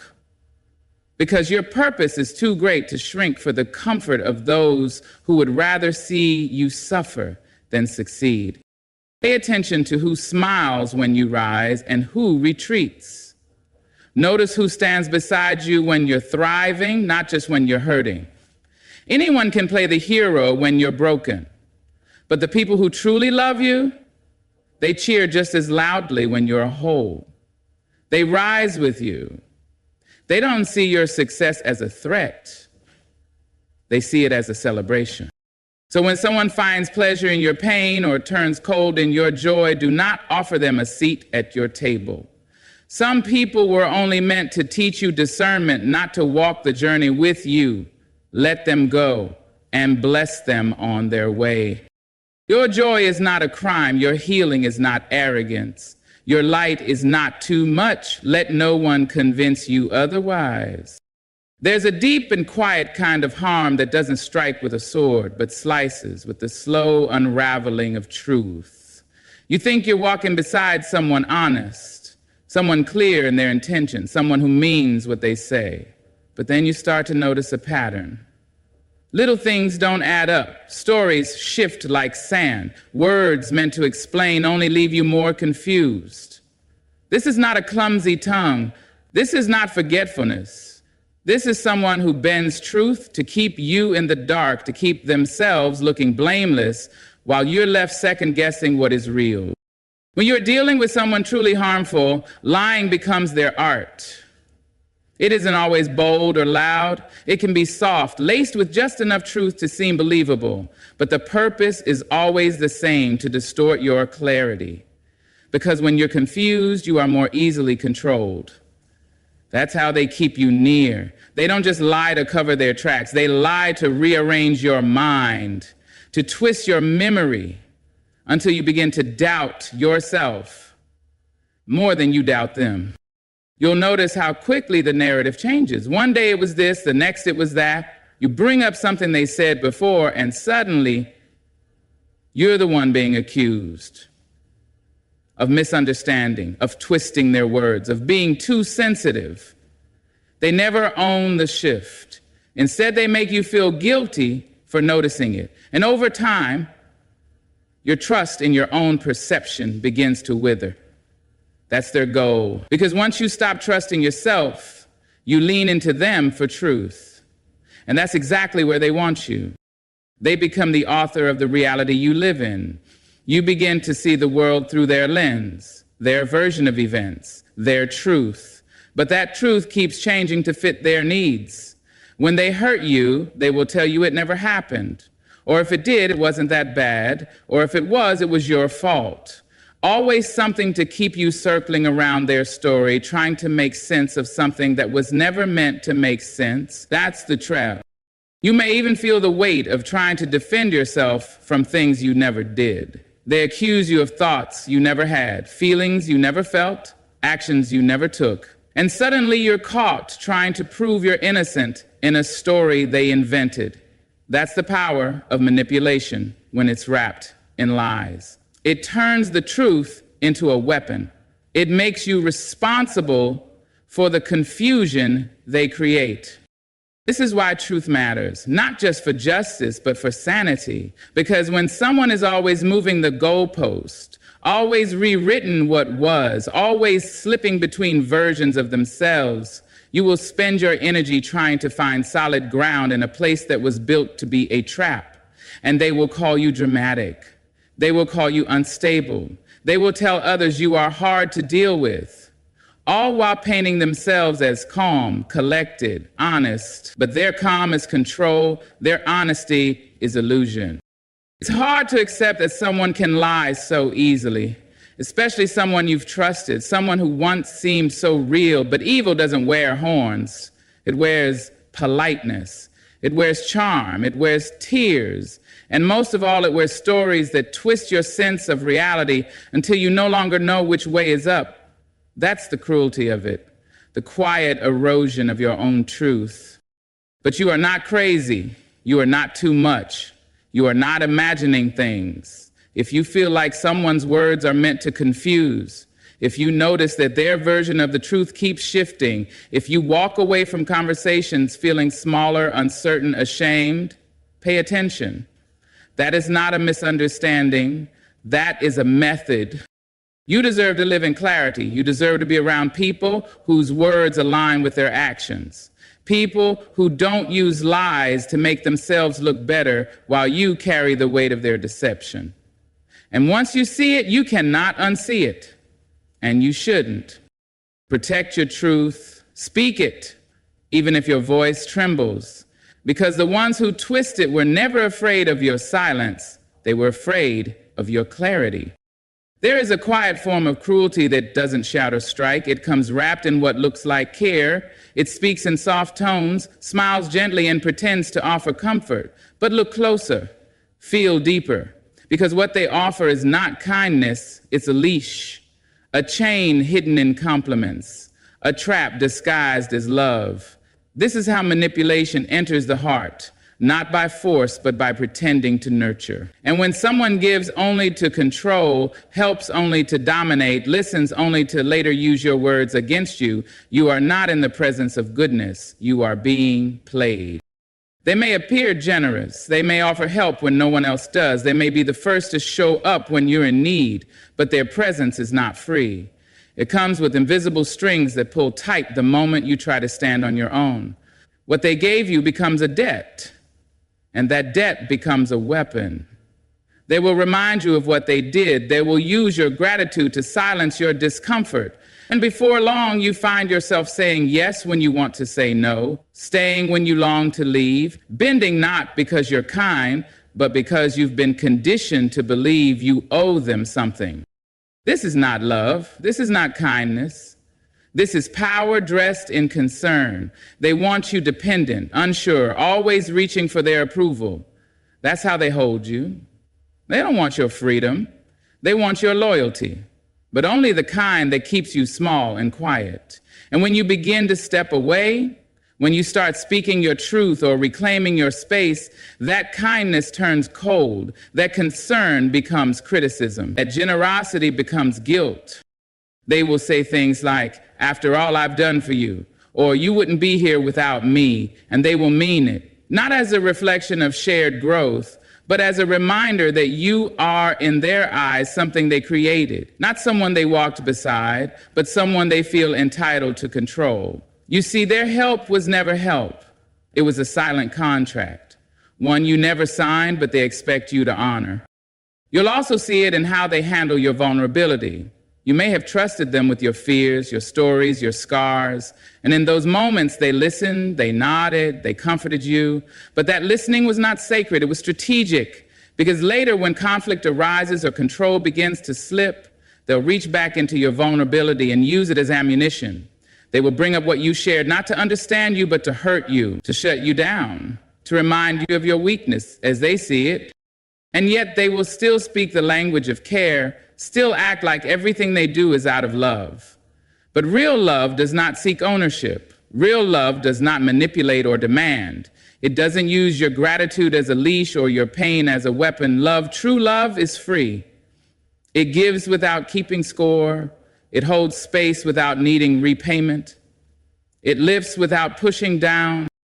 When someone helps you but holds it over you, when someone comforts you but later uses your truth as a tool to wound, you are not being supported, you are being shaped into submission. And the worst part is, it can take a long time to see it, because you want to believe in their goodness. You want to believe the hand that reached for you was reaching to lift, not to hold you down.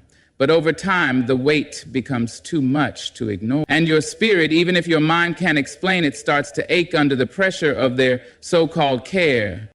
You begin to feel suffocated, not because they are always loud, but because their presence demands that you remain small to keep their peace. And if you ever try to grow, to change, to rise, they will call it ungratefulness.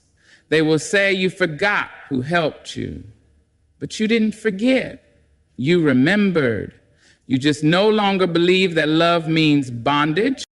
You have the right to outgrow manipulation, even when it's dressed in affection. You have the right to say no, to step away, to build a life where love is not a transaction, but a choice. The ones who truly care for you will never confuse support with control. Let the others go. Let them carry their chains alone. There is a kind of silence that speaks louder than words ever could. A silence that follows your victories, your breakthroughs, your radiant moments. A silence not born of peace, but of discomfort. You look around expecting joy, expecting warmth, expecting your people to stand up and cheer when you finally rise after falling so many times, but instead there is a hush, a stillness that feels heavy, and then it hits you. Not everyone who walks with you wants to see you shine. Some only felt safe beside you when you were dim.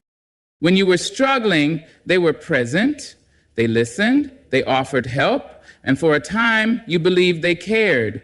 But now that you are glowing, now that you've stepped into your strength, their silence has become a wall. The same people who had so much to say when you were in pain suddenly have nothing to offer when you are proud. That's not coincidence. That's revelation, a quiet unveiling of the truth you weren't ready to face. They may not criticize you openly. They may still greet you with a smile, still offer small talk, still pretend to care, but their energy has shifted, their enthusiasm has faded, and the room that once held comfort now feels unfamiliar. You keep asking yourself why. You wonder what changed. But the truth is, it was never about you changing, it was about them losing the version of you that made them feel bigger, wiser, more important. Your growth challenged the dynamic. Your joy disrupted their comfort. You see, some people build their identity around your weakness. As long as you are broken, they get to be the fixer. As long as you are lost, they get to be the guide. But once you start healing, once you no longer need saving, they don't know where they fit anymore. And instead of growing with you, they choose to distance themselves. Not because you did something wrong, but because your light reminds them of the light they abandoned in themselves. This is one of the most painful kinds of realization, the one that doesn't come with betrayal, but with absence. Because when someone attacks you, it's easier to defend yourself. But when someone withdraws their support, their presence, their joy for you, you're left in confusion. And confusion is fertile ground for self-blame. You wonder if you celebrated too loudly, if you should have kept your wins to yourself, if maybe your joy came off as arrogant. But do not carry that weight. Do not apologize for your happiness. Your rise is not a crime. The people who love you, truly, deeply love you, will not retreat when you rise. They will not go quiet when you win. They will shout with you, dance with you, hold you tighter because they've seen your journey and know how much your joy cost you. If someone disappears or grows distant when your sun starts to shine, understand this: they were never cheering for you. They were cheering for their comfort in your shadow. And yet the most dangerous thing you can do is shrink to make them feel better. Dimming your light will not make theirs shine brighter. All it does is rob you of the beauty and power that you were born to embody. You were not created to stay small so that others can remain unshaken. You were not meant to mute your truth so others can sit with their insecurity. Your light is not a threat, it's a mirror. And if someone sees your glow and turns away, it's not because you've become too much, it's because they've chosen to become less. Let their silence teach you, let it remind you that not every relationship is meant to last through every season. Some people were only meant to walk with you through the storm, not the sunshine. And that's okay. Bless them, release them. But do not shrink. Keep shining, keep growing, keep rising. The ones who are meant to stay will rise with you. There is a heaviness you feel around certain people, a kind of weight that doesn't show up in words but sinks deep in your spirit. You can't always explain it. You may even try to brush it off as stress, fatigue, or just a bad day. But if you listen closely, if you sit still with that feeling, you'll hear your soul whispering a truth you've been afraid to admit. Some people don't bring peace.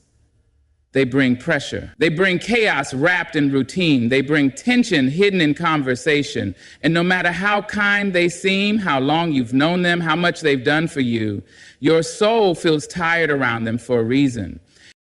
You find yourself editing your thoughts before you speak. You measure your words like you're walking a tightrope. You shrink, not physically, but emotionally. You question whether it's safe to be fully yourself. That's not connection, that's survival. And when a relationship, whether it's a friend, a partner, a sibling, a colleague, forces you into a constant state of guardedness, you are not in a healthy space. You are enduring, not thriving. What's worse is that these people often make you feel like you're the problem. They say you're too sensitive, you always overreact, you take things the wrong way, and after a while, you start to believe it. You start to silence your own instincts. You suppress your discomfort and call it patience. You tolerate their behavior and call it love. But love doesn't suffocate. Real love doesn't leave you questioning your worth after every conversation. It doesn't leave your chest tight and your mind spinning. And it certainly doesn't demand that you abandon your peace just to maintain the bond. Sometimes the most dangerous people are not the loud ones, not the openly cruel, but the ones who slowly wear you down. They don't destroy you in one blow. They chip away little by little until one day you look in the mirror and no longer recognize yourself. You no longer laugh the way you used to. You no longer speak with the same freedom. You feel drained, even after short interactions. This isn't just mood, it's a pattern. And your body, your heart, your energy knows it even if your mind hasn't caught up yet. It's easy to stay when the damage is quiet, when they don't yell or hit or leave visible marks. But just because the harm is subtle doesn't mean it's not real. Emotional exhaustion is real. Spiritual depletion is real. Feeling like you have to recover every time you see someone is a real signal that your boundaries are being pushed, even if no one is shouting. Sometimes the worst kind of damage is the kind you can't see, the kind that happens over time while you're trying to hold things together. And still, you love them. Still, you want it to work. Still, you remember the good days and hope they'll return. But hope cannot heal what someone keeps breaking. Wishing does not change patterns. And the longer you stay in an environment that drains you, the harder it becomes to believe you deserve anything else. That's how control works. It convinces you that your discomfort is normal, that you're lucky to be loved at all, that speaking up is selfish, but it's not. Speaking up is necessary. Protecting your peace is necessary. And walking away, even when it hurts, is sometimes the most loving thing you can do for yourself. You owe it to yourself to be around people who make your spirit feel safe, people who bring calm, not confusion, people who lift, not weigh down.